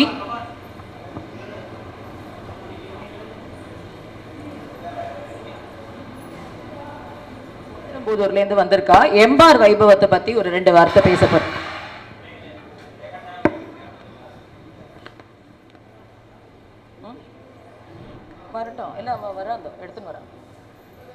ஆழ்வார் எம்பெருமானார் ஜீய திருவடிகளே சரணம். அடியேன் ஜானவி ஸ்ரீ எம்பெருமானாரின் அவதாரஸ்தலமான ஸ்ரீபெரும்புதூரிலிருந்து எம்பாருடைய பெருமொழிகளின் சிறிய தொகுப்பை கூற இருக்கிறேன். நம்முடைய ஸ்ரீ வைஷ்ணவ சம்பிரதாயத்தில் ஓரான் வழி ஆச்சாரியர்களில் எம்பார் என்னும் மகாச்சாரியார் எம்பெருமானாருக்கு அடுத்ததாக கொண்டாடப்படுகிறார். மதுரமங்கலத்தில் கமலநயன பட்டர் ஸ்ரீதேவி அம்மாள் இருவருக்கும் தையல் புனர்பூசம் அன்று திருக்குமரராய் அவதரித்தார். இவர் கோவிந்த பெருமாள் என்ற திருநாமத்துடன் பகவத் ராமானுஜருடைய திருத்தம்பிராய் விளங்கியவர். பெரிய திருமலை நம்பின் சிஷ்யரானார். ஆழ்வார்களின் அருளிச்செயலில் மிகவும் ஈடுபாடு கொண்டவர். கூரத்தாழ்வாரின் 2 திருக்குமார்களின் நாமகரணத்திற்கு எம்பெருமானாருடன் எம்பார் சென்று குழந்தைகளை ரட்சைக்க வேண்டி தயானுசந்தானம் செய்தார். எம்பாரிடம் தயா மகாமந்திரத்தை உபதேச பெற்ற குழந்தைகளை பாராசர பட்டர் வேதவியாச பட்டரை அவரே ஆச்சாரியனாக இருக்கும்படி செய்தார் எம்பெருமானார். இவ்வாறான எம்பெருமானாரிடம் மிகுந்த பக்தி கொண்ட எம்பார் அவரின் திருமேனி வழிவழகை மங்களாசாசனம் செய்தார். பற்பமென திகழ் பைங்கழ உந்தன் பல்லவமே விரலும் பாவனமாகிய பைந்துரவாடை பதிந்த மருங்கழகும் முப்புரி நூலோடு முன்கையில் ஏந்திய முக்கோல் தன்னழகும் உன்னவர் தந்திடும் மொழிகள் நிறந்திடும் ஒருவர் நிலாவழகும் கற்பகமே விழிகருணை பொழிந்திடு கமல கண்ணழகும் காரி சுழங்கல சூடிய முடியும் கணனர் சிகை முடியும் எப்பொழுதும் மெத்திராசன் வடிவழகு எண்ணி என் இதயத்துளத்தால் இல்லை எனக்கெதிரில்லை எனக்கெதிரில்லை எனக்கெதிரே. இப்படிப்பட்ட பாசுரத்தை திருப்பானாழ்வார் அருள் அமர்ந்தார் போலே திருவடி முதல் திருமுடி வரை அனுபவிக்கும் விதமாக அமைத்துள்ளார். எம்பெருமானாரின் மீது கொண்ட பக்தியால் சத்வகுணம் பெற்ற எம்பாரை போலே நாம பெற வேண்டி பிரார்த்திக்கிறேன். ஸ்ரீமதி ராமானுஜாய நமக.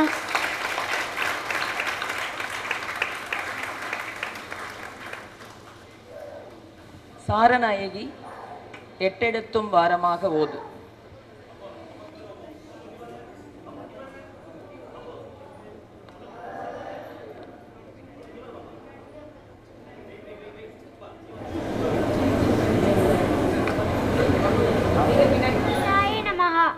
எட்டெழுத்தும் வாரமாக ஓது. எட்டெழுத்து கொண்ட திருமந்திரத்தை ஈடுபாட்டுடன் சொல்க. மோட்சத்தை அடைய வேண்டும் என்கிற ஆசையுடைய முமோக்ஷுவிற்கு அறிய வேண்டிய ரகசியங்கள் 3. அவை திருமந்திரம், துவயம், சரமஸ்லோகம் என்பன. திருமந்திரம் 8 எழுத்துக்களை கொண்டது. திருமந்திரத்தை கண்டபடி செல்லாமல் அதனுடைய பெருமையை அறிந்து மிகவும் அன்புடன் அனுசந்திக்க வேண்டும். திருமந்திரத்தை பதரி ஆசிரமத்தில் பகவான் தானே நாராயணனாகவும் நரனாகவும் இருந்து வெளியிட்டுள்ளார். திருமந்திரத்தினால் ஜீவாத்மாவின் தன்மையான ஸ்ரீமன் நாராயணன் ஒருவனுக்கே அடிமைப்பட்டிருப்பது அறியப்படுகிறது. நாராயணன் நாமத்தை சொன்னால் நிச்சயமாக அவனுக்கு நல்ல கதி கிடைக்கும். பெரும் பாவியான அஜாமிலன் என்பவன் இறக்கும் தருவாயில் தன் பிள்ளையை நாராயணா என்று அழைத்தபடியால் நற்கதி அடைந்தான் என்று புராணங்கள் கூறுகின்றன. கடைசி நேரத்திலும் நாராயண நாமத்தை சொல்லாமல் இருந்தவனுக்கு ஏற்பட்ட கதியை ஒரு கதையின் மூலம் காண்போமா? ஒருவன் படுத்த படுக்கையாய் இருந்தான். அவனுக்கு இறுதி காலம் நெருங்குவதை அறிந்த அவனுடைய நண்பன் அவனிடம், இத்தனை நாட்கள் வாழ்க்கையை வீணாக கழித்து விட்டாய், இப்பொழுது இறக்கும் தருவாயிலாவது ஓம் நமோ நாராயணாய என்ற 8 எழுத்தை சொல்லி உயர்வு பெறுவாய் என்றான். அதற்கு அவனோ சரி ஆகட்டும் பார்க்கலாம் என்றே சொல்லி நாட்களை கழித்து மரணமடைந்து விட்டான். இதில் என்ன வேடிக்கை என்றால் திருமந்திரமும் 8 எழுத்துக்கள் தான், சரி ஆகட்டும் பார்க்கலாம் என்பதும் 8 எழுத்துக்கள் தான். நாராயண நாமத்தை சொல்லி இருந்தால் நல்ல கதிக்கு சென்றிருப்பான். ஆனால் அவன் பாழாய் போன எண்ணத்தினால் நாராயண நாமத்தை சொல்லாமலே இருந்து விட்டபடியால் நரகத்திற்கு சென்றான். திருமந்திரத்தை ஸ்ரத்தையோடு அனுசந்தித்தால் நன்மை கிடைக்கும் என்பதில் எல்லளவும் சந்தேகமில்லை. ஆகவே நாமும் அதையே அனுசந்திப்போமாக. ஸ்ரீமதே ராமானுஜாய நமஹ. சிரஞ்சீவி அமுதன் ஏத்தி இருப்பாரை சாத்தி இரு.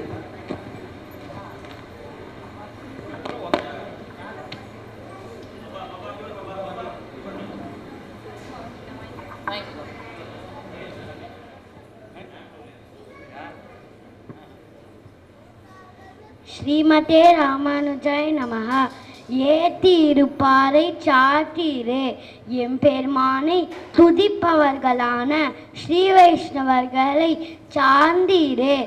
எம்பெருமானை ஆசிரியிப்பதை காட்டிலும் அவனையே துதிப்பவர்களான ஸ்ரீ வைஷ்ணவர்களை ஆசிரியித்து இருப்பது மிகவும் சிறந்தது. வல்ல பரிசு வருவிப்பரேல் அது காண்டுமே என்று ஆண்டாள் தன் திருத்தகப்பனாரையே ஆச்சாரியனாகவும் கொண்டு இருந்தார். எம்பெருமான் ஸ்வதந்திரன் ஆகையால் நாம் செய்த பாவங்களால் நம் மீது கோபம் கொண்டு நம்மை தள்ளிவிட்டாலும் விடுவான். ஆனால் அவனுடைய திருவடி போன்றவர்களான ஸ்ரீ வைஷ்ணவர்களை நாம் பற்றினால் அவர்களுக்காக நமக்கு பேற்றை அருள்வான் என்பதில் எந்த ஐயமும் இல்லை. ஆனால் எம்பெருமான் இருக்கும்போது அவனுடைய அடியார்களை பற்றுவது சரியானதோ என்ற கேள்வி எழுகின்றது. இதற்கு விடையாக ஸ்ரீராமானுஜர் ஸ்ரீரங்கத்தில் எழுந்தருளி இருந்தபோது நடந்த ஒரு நிகழ்வு கூறப்படுகிறது. நம் பெருமாள், அதாவது உற்சவர் பெருமாள் திருப்புன்னை மரத்தடியில் எழுந்தருளி இருந்தார். சற்று தூரத்திலே ஸ்ரீராமானுஜரும் எழுந்தருளி இருந்தார். அங்கே பெருமாளை சேவிக்க வந்த ஸ்ரீ வைஷ்ணவர்கள் எம்பெருமானாரையும் தண்டம் சமர்ப்பித்தார்கள். அங்கே வந்திருந்த உடையார் சுப்பிரமணிய பட்டர் என்ற அரசாங்க அதிகாரி இதை கண்டார். எம்பெருமானாரிடம், எம்பெருமான் திருமுன்பே எல்லாரும் உம்மை கீழே விழுந்து வணங்குகிறார்கள், அவர்களும் வித்வான்களாக இருக்கிறார்கள். எம்பெருமான் திருமுன்பே என்னை கீழே விழுந்து வணங்க வேண்டாம் என்று நீரும் அவர்களை தடுக்கவில்லையே, இதற்கு காரணம் என்ன என்று கேட்டார். எம்பெருமானார், இது அவசியம் கேட்கப்பட வேண்டிய கேள்விதான், ஆனால் நீர் கேட்க வேண்டிய கேள்வி அல்ல இது என்றார். நான் ஏன் கேட்கக்கூடாது, எனக்கு என்ன வேறுபாடு என்று சுப்பிரமணிய பட்டர் கேட்க, எம்பெருமானார், நீர் அரசனிடம் வேலை செய்பவன் அன்றோ, அரசனிடம் ஒரு காரியத்திற்காக வருபவன். அரசனுடைய காலணிகளை தலையில் வைத்திருப்பதை நீர் கண்டிருப்பீரே, அக்காலணிகள் தலையில் வைக்கும்போது எங்களை தலையில் வைக்க வேண்டாம் என்று கூறுகிறதோ, உண்மையில் அவன் அக்காலணிகளையா கொண்டாடுகிறான்? அக்காலணிகளை அவன் கொண்டாடுவதாக இருந்தால் அக்காலணிகள் அவனுடைய காரியங்களை செய்து கொடுக்க வேண்டும். அவனுக்கு வேண்டியவைகளை செய்து கொடுப்பவன் அரசன் அல்லவா? அதனால் ஒருவன் அவனுடைய காலணிகளை தலையில் வைத்திருப்பதை கண்டு மகிழ்ச்சி அடைவது அரசன் தானே தவிர அக்காலணிகள் அல்லவே. நம் மீது எவ்வளவு மதிப்பு இருந்தால் நம்முடைய காலணிகளை தலையில் வைத்திருப்பார்கள் என்று அரசன் மகிழ்வதற்கு காரணமாக அல்லவா அது ஆகிறது. அதனால் அரசன் தன்னுடைய காலணிகளை தலையில் வைத்து கொண்டவர்களுக்கு வேண்டியவற்றை செய்கிறான். அதேபோல் எம்பெருமானுடைய பாதுகை நிலையில் இருக்கும் நம்மையும் இவர்கள் வணங்குகிறார்கள். இவர்கள் எம்பெருமானுடைய அடியவன் என்ற காரணத்தினால் தானே என்னையும் வணங்குகிறார்கள். அதனால் எம்பெருமானுக்கு மகிழ்ச்சியே ஏற்படும் என்று அருளி செய்தார். எம்பெருமானையே எப்போதும் நினைத்து கொண்டிருக்கும் ஸ்ரீ வைஷ்ணவர்களை நாம் சார்ந்து இருந்தால் எம்பெருமானை நாம் அடைந்து விடலாம். அதனால் நாமும் எம்பெருமானையே ஏத்தி இருப்பாரை சாத்தி இருப்போமா?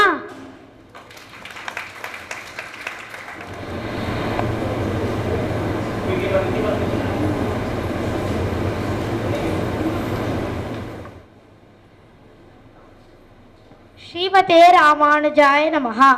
ஐயார் நெருக்கா முன்னினை உயிர் பிரியும் சமயத்தில் கோழை வந்து நெருக்குவதற்கு முன் பகவானை நினை.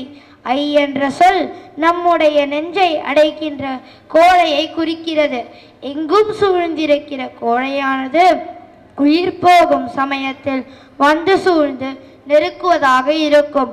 அப்போது நாம் எம்பெருமானை நினைக்கவும் முடியாதபடி நம்முடைய இந்திரியங்கள் நமக்கு கட்டுப்படாத நிலை ஏற்பட்டுவிடும். எனவே உடல் நல்ல நிலையில் இருக்கும் போதே எம்பெருமானை விரைவாக நினைக்க வேண்டும். மரணம் வரும்போது பார்த்து கொள்ளலாம் என்று நினைத்திருக்க கூடாது. பக்தி யோகம் முதலிய உபாசனா மார்க்கத்தில் ஈடுபட்டுள்ளவனுக்கு மரண தருவாயில் எம்பெருமானுடைய நினைவு கண்டிப்பாக இருந்தாக வேண்டும். எம்பெருமானையே உபாயமாக பற்றுகின்ற சரணாகதி நேரியில் இருப்பவனுக்கு மரண தருவாயில் எம்பெருமானை நினைக்க வேண்டிய அவசியம் இல்லை.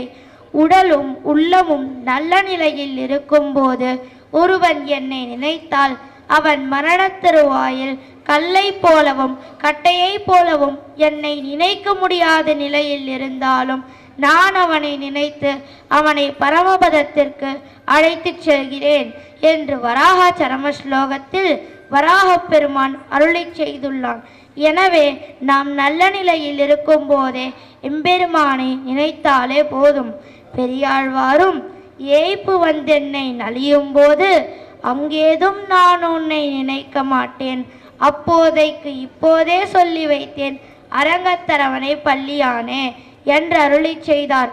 வேதாந்தங்களில் பிரம்மா முதலானவர்களும் கூட செயற்கரிய காரியங்கள், அதாவது தவங்கள் முதலியவற்றை நெடுங்காலம் செய்து 7 பிறவிகள் பகவானை ஆராதித்த பிறகே பகவானை அடைவதாக பயனை பெற்றார்கள் என்று சொல்லப்படுகிறது. ஆனால் சிலர் பிரபன்னர்கள் எவ்வளவு தாழ்ந்த பிறவியில் பிறந்தாலும் கூட இந்த பிறவியின் முடிவிலேயே நமக்கு நிச்சயம் மோட்சம் கிடைக்கும் என்று கட்டுச்சோறு கட்டிக்கொண்டு தைரியமாக திரிந்து கொண்டிருக்கிறார்களே. பிரம்மாவுக்கும் பல பிறவிகள் கழித்தே கிடைக்கக்கூடிய பேரு இவர்களுக்கு மட்டும் எளிதாக கிடைத்துவிடும் என்று கூறினால் இரண்டும் பொருந்தவில்லையே என்று பட்டரை கேட்க, பட்டர் இதில் ஒன்றும் தவறில்லை. பிரம்மாவானவன் பரமபதத்திற்கு கீழுள்ள அண்டங்கள் அனைத்திற்கும் தன்னை தலைவனாக கருதியுள்ளபடியால் அதற்கு தகுந்தபடி எம்பெருமானுக்கு காணிக்கைகள் சமர்ப்பித்து தன்னுடைய விருப்பத்தை பெறுவதாக நினைத்திருப்பான். எப்படி உபாசனை செய்கிறானோ அப்படியே பலம் பெறுவான் என்பது சாஸ்திரம். ஆகையால் அவன் செய்கின்ற உபாசனைக்கு ஏற்ப அவனுக்கு பலனும் கிடைக்கும். ஆனால் செல்வம், பிறவி, அறிவு, ஆச்சாரம் முதலியவற்றால் மிகவும் தாழ்ந்தவனுக்கு உடைமையாக எதுவுமே இல்லாதபடியால் இவன் எம்பெருமானை வேண்டுகின்ற போது தன்னிடத்தில் ஒன்றுமே இல்லை.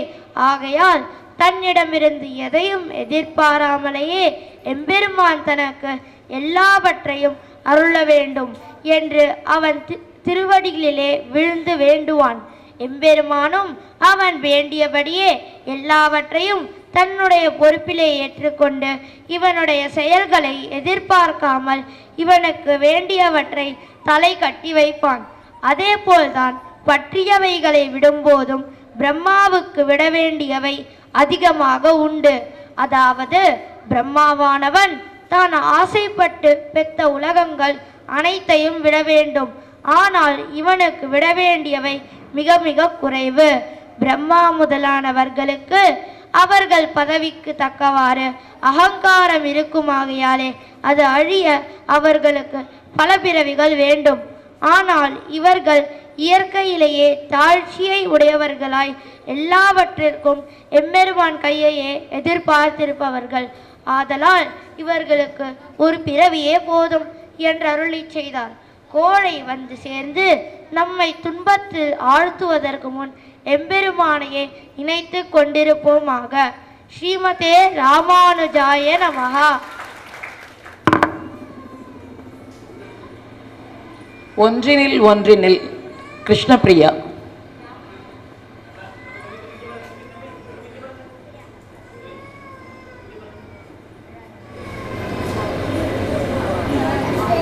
ஸ்ரீமதே ராமானுஜாய நமகா. ஒன்றினில் ஒன்றினில் சத்வகுணமாகிய நல்ல குணத்துடனே பொருந்தி இருக்க வேண்டும்.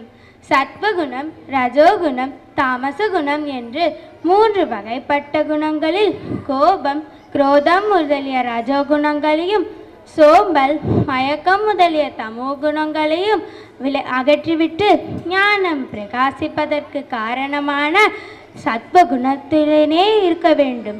சத்வகுணம் உண்டானால் மட்டுமே எம்பெருமானை அறிந்து கொள்ள முடியும்.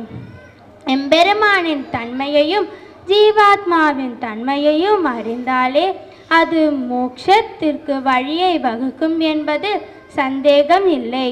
எனவே எப்பொழுதும் தாழ்ந்தவற்றை அகற்றிவிட்டு நல்லவற்றையே கொள்ள வேண்டும்.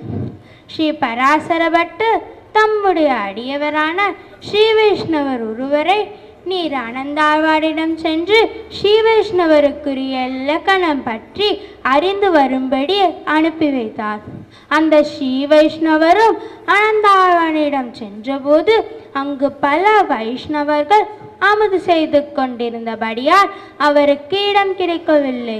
அந்த ஸ்ரீ வைஷ்ணவர்கள் அனைவரும் அமுது செய்யும் வரை பொறுமையாக காத்திருந்தார். அனந்தாழ்வான் அவரை பார்த்து, நீர் இன்னும் அமுது செய்யவில்லையே, களைப்பாக இருக்கிறீரே என்று கூறி தாமும் அவருடன் அமுது செய்தார். பிறகு எங்கிருந்து எழுந்தருளுகிறீர் என்று அனந்தாழ்வார் கேட்க, பட்ட தேவரீரிடம் ஸ்ரீ வைஷ்ணவருக்குரிய லட்சணம் பற்றி அறிந்து வரும்படி அனுப்பி வைத்தார் என்றார். அனந்தாழ்வான் கொக்கை போல் இருக்கும், கோழியை போல் இருக்கும், உப்பை போல் இருக்கும், உம்மை போல் இருக்கும் என்று பட்டரிடம் விண்ணப்பம் செய்யும் என்று விடையளித்தார். அதாவது ஓட மீன் ஓட உருமீன் வருமளவும் வாடியிருக்குமாம் கொற்கு என்றபடி அற்பமான விஷயங்களில் கண் வையாமல் உயர்ந்த விஷயங்களிலேயே கண் செலுத்த வேண்டும். குப்பையில் இருக்கும் மாணிக்கத்தை கிளறி எடுக்கும் கோழியை போல அசாரமானவற்றிலும் சாரத்தை தேடி எடுத்துக்கொள்ள வேண்டும். தன்னை கரைத்து கொண்டு உணவிற்கு சுவையளிக்கும் உப்பை போல தன்னை அழிய மாறி மற்றவர்களுக்கு இனிமை விளைவிக்க வேண்டும்.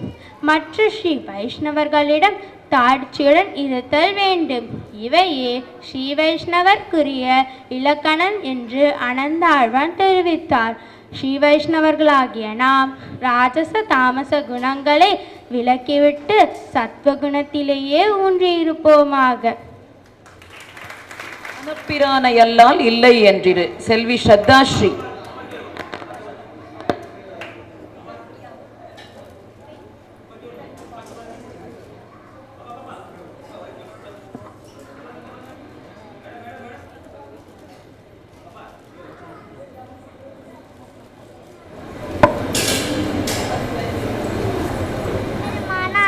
திருவடிகளே சரணம். ஆச்சாரியன் திருவடிகளே சரணம். ஸ்ரீமதே ராமானுஜாய நமஹ.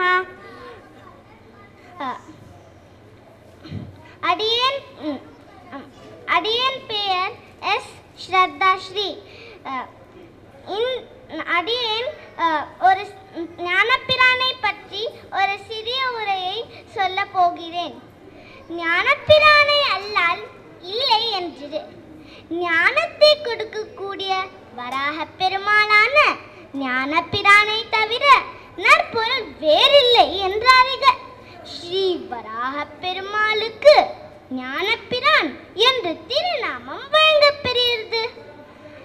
ஞானப்பிரானை நமக்கு ஞானத்தை கொடுக்கக்கூடியவன். ஞானமாவது எம்பெருமானே உபாயம், எம்பெருமானே உபேயம் என்ற அறிவதாகும். அதாவது மற்ற உபாயங்களான கர்மயோகம் போன்றவை எம்பெருமானை அடைவதற்கு உபாயங்கள் அல்ல. வராக அவதாரத்தின் போது பிராட்டிக்கு எம்பெருமான் இதையே அருளிச் செய்தார். ஒரு முறை திருக்கோட்டியூர் நம்பி உற்சவம் செய்விப்பதற்காக ஸ்ரீரங்கம் எழுந்தருளிய போது எம்பெருமானை தவிர வேறு எதுவும் தஞ்சமல்ல என்கிற அர்த்தத்தை விளக்கமாக எம்பெருமானாருக்கு அருளி செய்ய வேண்டும் என்று நினைத்தார். அது மிகவும் ரகசியமாக உபதேசிக்கப்பட வேண்டிய உயர்ந்த பொருள். ஆகையால் ஏகாந்தமான இடத்திற்கு அழைத்து கொண்டு போய் சுற்றும் முற்றும் பார்த்தார். அங்கே கோயில் திருப்பணி செய்பவன் ஒருவன் குரட்டை விட்டு தூங்கிக் கொண்டிருந்தான். நாம் உபதேசிக்கும் ரகசியம் இவன் காதில் வீழ்ந்து விட்டால் குற்றமாகிவிடுமே என்று அம்முறை எம்பெருமானாருக்கு உபதேசிக்காமலேயே திருக்கோட்டியூருக்கு சென்று விட்டார். மற்றொரு முறை மிகவும் ரகசியமாக எம்பெருமானாருக்கு அர்த்தத்தை உபதேசம் செய்தார். இதனை எம்பெருமானார் கூரத்தாழ்வானுக்கு தெரிவித்தார். அந்த ரகசியம் கர்ம ஞான பக்தி பிரபக்தி யோகங்கள் உபாயங்கள் அல்ல. இவை எதையும் எதிர்பாராமல் தானே உபாயமாக நின்று மோட்சம் தருபவன் எம்பெருமான் ஒருவனே. அவனே உபாயம் உபேயம் என்று திருக்கோட்டியூர் நம்பி உபதேசித்தார். எம்பெருமானே உபாயம் எம்பெருமானே உபேயம் என்று அறிந்து கொள்ள ஞானப்பிரானையே வணங்குவோமாக. ஸ்ரீமதே ராமானுஜாய நமஹ.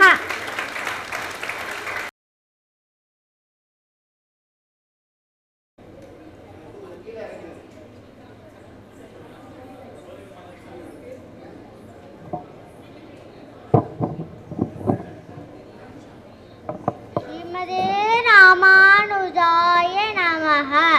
அடியே தீபரேகா தலைப்பு திருப்பாவையில் தீக்குறளை சென்று ஓதாதீர்.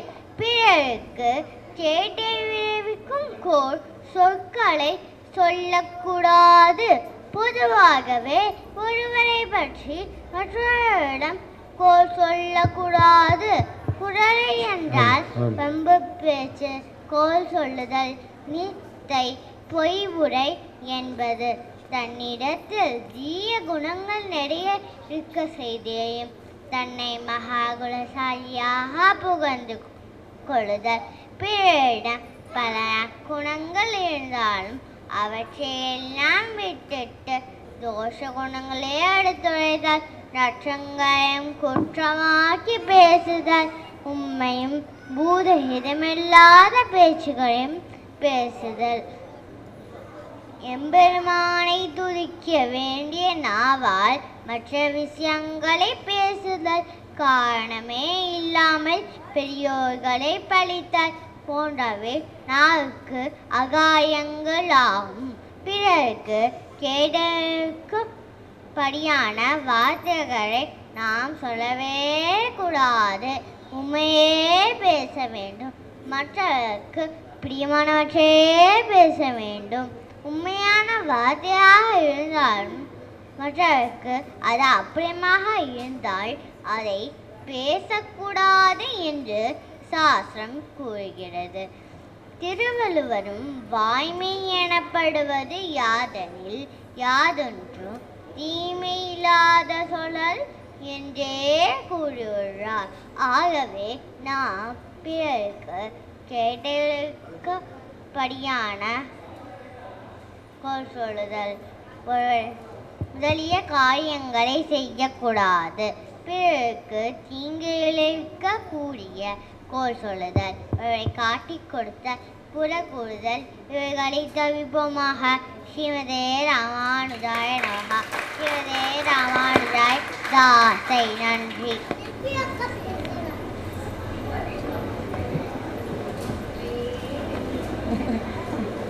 வாங்கிக்கோ, சேவிச்சுட்டு வாங்கிக்கோ.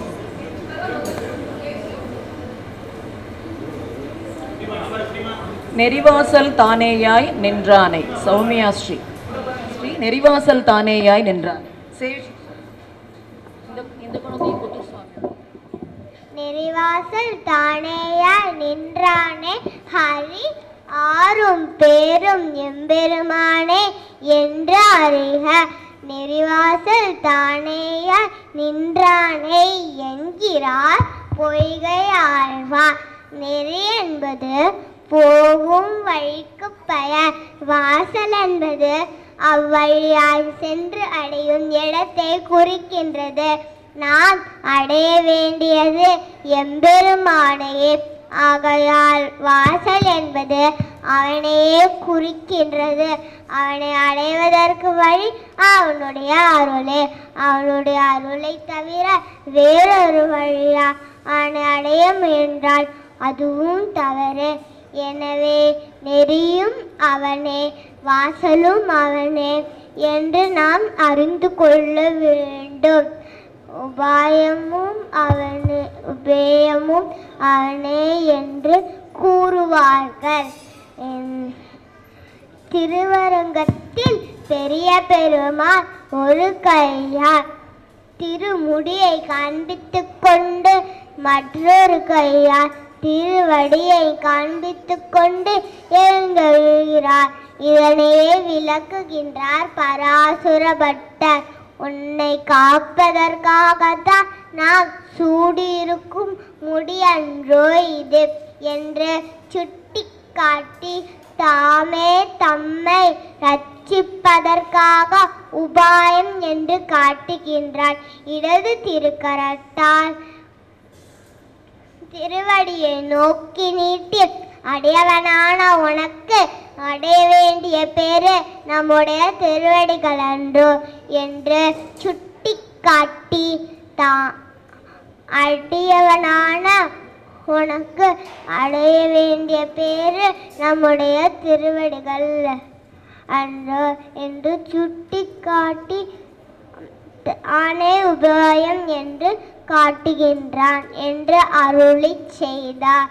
உபாயமும் அவனே உபேயமும் அவனே என்று எம்பெருமானே அறிந்து கொள்வோமாக.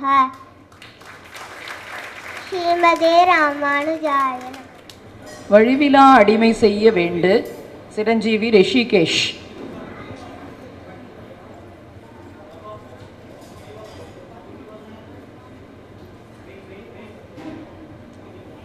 ராமானுஜாய நமः.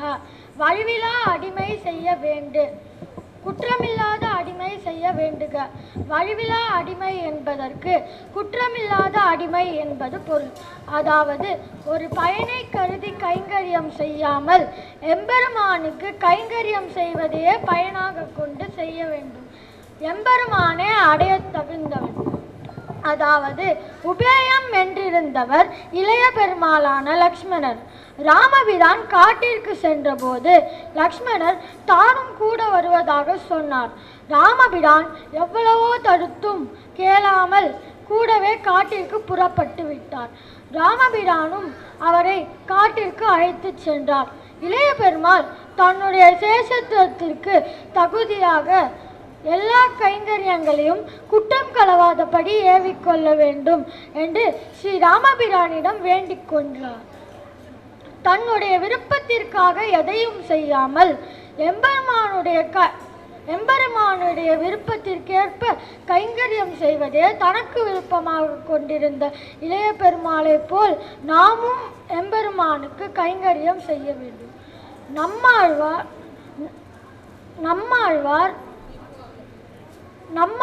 எம்பெருமானுக்கு எல்லா காலங்களிலும் கைங்கரியம் செய்ய வேண்டும் என்று பாரித்து அருளி செய்த பாசுரம் ஒழிவில் காலமெல்லாம் உடனாய் மன்னி வழுவிலா அடிமை செய்ய வேண்டும் நாம் என்பது திருவரங்கன் முன்பே எம்பெருமானாரும் கேட்டுக்கொண்டு எழுந்தருளியிருந்த போது இப்பாசுரத்தை விண்ணப்பம் செய்த ஆழ்வார் திருவரங்கப் பெருமாளாரையர் ஒழிவில் காலமெல்லாம் என்று இதையே நெடுநேரம் கண்ணும் கண்ணீருமாக விண்ணப்பம் செய்து மேலே பாசுரம் பாட முடியாமல் நிறுத்தி விடுவார். இளைய பெருமாளை போல் அகம் சர்வம் கரிஷ்யாமி என்கிறபடி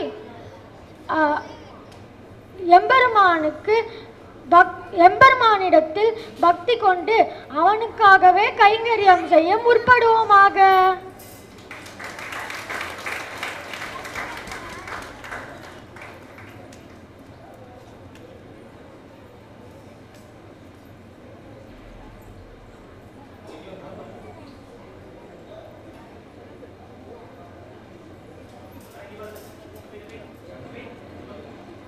அவையே சரணாகக் கொள். வர்ஷா நவநீதன்.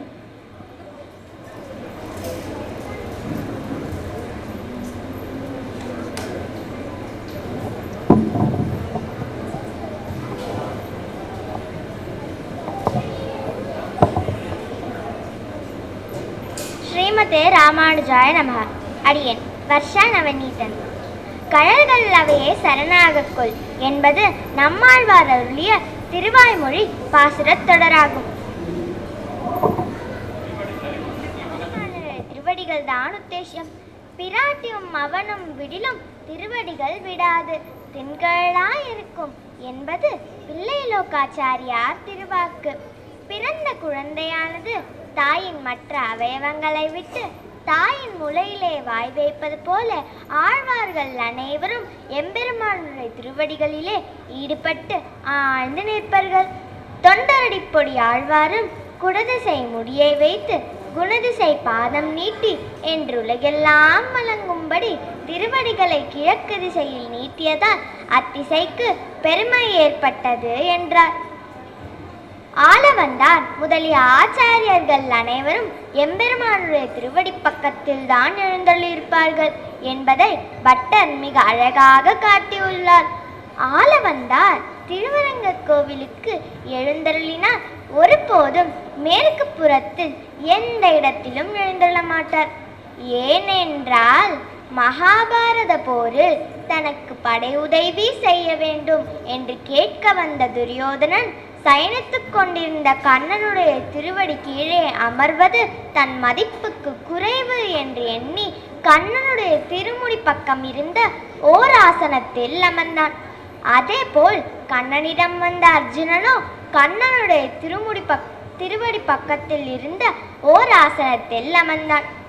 முடிவில் துரியோதனன் வீழ்ந்தான். அர்ஜுனன் வாழ்ந்து போனான். துஷ்டனான துரியோதனன் அமர்ந்த திருமுடி பக்கம் ஆதலால் பெரிய பெருமாள் திருமுடி பக்கமான மேற்கு திசை துரியோதன ஸ்தானம் என்று கருதினார் ஆளவந்தார். ஆகையால் ஆளவந்தார் அத்திசையை விடுத்து எம்பெருமான் எழுந்தருளிராத இடமே இல்லை என்று பட்டர் அருளிச் செய்வர். ஸ்ரீமன் நாராயணனுடைய திருவடிகளே உபாயமாக பற்றி உஜ்ஜீவிப்போமாக. ஸ்ரீமதே ராமானுஜாய நமக. நலமந்தமில்லதோர் நாடு புக விரும்பு செல்வி அனுஷ்யா.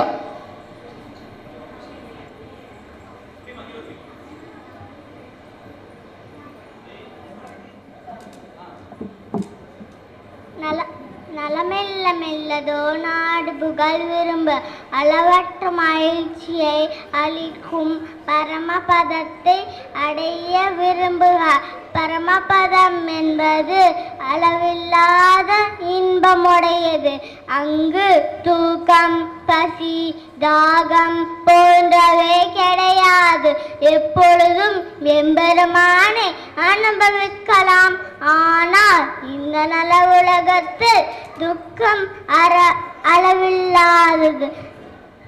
பரமபதத்தில் இந்த கஷ்டம் எதுவும் கிடையாது எனவும் பரமபதத்தில் இந்த கஷ்டங்கள் ஏதும் இல்லையாகையால்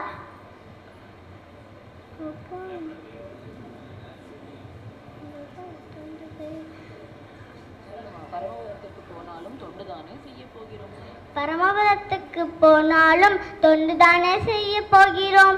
இங்கேயே இருந்து கொண்டு திவ்ய தேசங்கள் தொண்டு செய்தால் போதாதா? பரமபதத்துக்கு ஏன் போக வேண்டும்? இந்த சீடர் ஒருவர் தம்மாச்சாரியனிடத்தில் கேட்டபோது இங்கேயே இருந்து கொண்டு திவ்ய தேசங்கள் தொண்டு செய்தால் போதாதா? முதுகு கடுக்கும், அங்கு போனால் அது செய்யாது என்று அருளிச் செய்தாலாம். இங்கே இருந்து கொண்டு திவ்ய தேசம் தொண்டு செய்தால் போதாதா? பரமபத நம் உடலானது நம் வசத்தில்லாதபடியா களைப்பு ஏற்படும். மேலும் பிணி, மூப்பு, பசி, துன்பம் ஆகியவற்ற இடியோர்கள் ஏற்படும். பரமபதத்தில் இதை ஒன்றும் இல்லையாகையா அங்கு போய் தொண்டு செய்வதே சிறந்தது என்று ஆச்சாரியர் அருளிச் செய்தாலாம். அளவில்லாத இன்பத்தை உடைய பரமபதத்தில் அடைய ஆசைப்படுவோம். கோனேரி வாழும் குருகாய் பிறக்க விரும்பு செல்வி சோஷ்மிதா.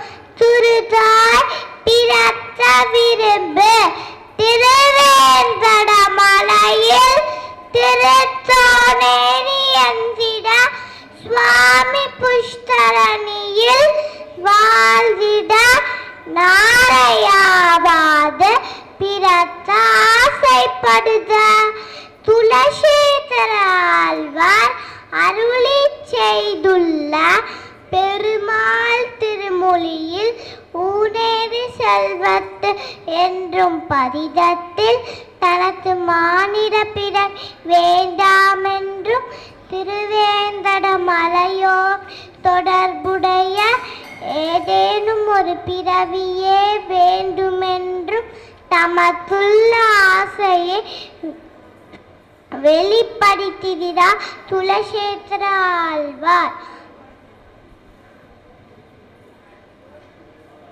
திருத்துளத்தில் ஒரு தொத்தாதவோ சுனைதலில் ஒரு மீனாதவோ மலை மீதி நிறுத்தும் ஒரு சண்ம மரமாதவோ புதராதவோ மலை சிகரமாதவோ மலையில் பாயும் தானாராதவோ மலைத்து வழியாதவோ திருத்தோயிலின் சப்ரதபத் ஒன்று உள்ள ஒரு படியாத ஓதாமாத வேண்டும் என்று தம் உள்ளத்திடத்தையே பல பாசுரங்களில் திருவிட்டாழ்வார்.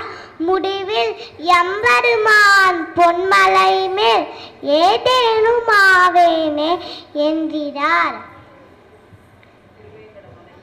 திருவேந்தட மலையில் தாம் இந்த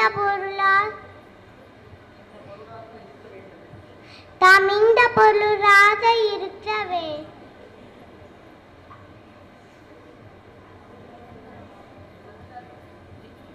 ஏதேனும் ஆவேனே என்பதற்கு பட்டர்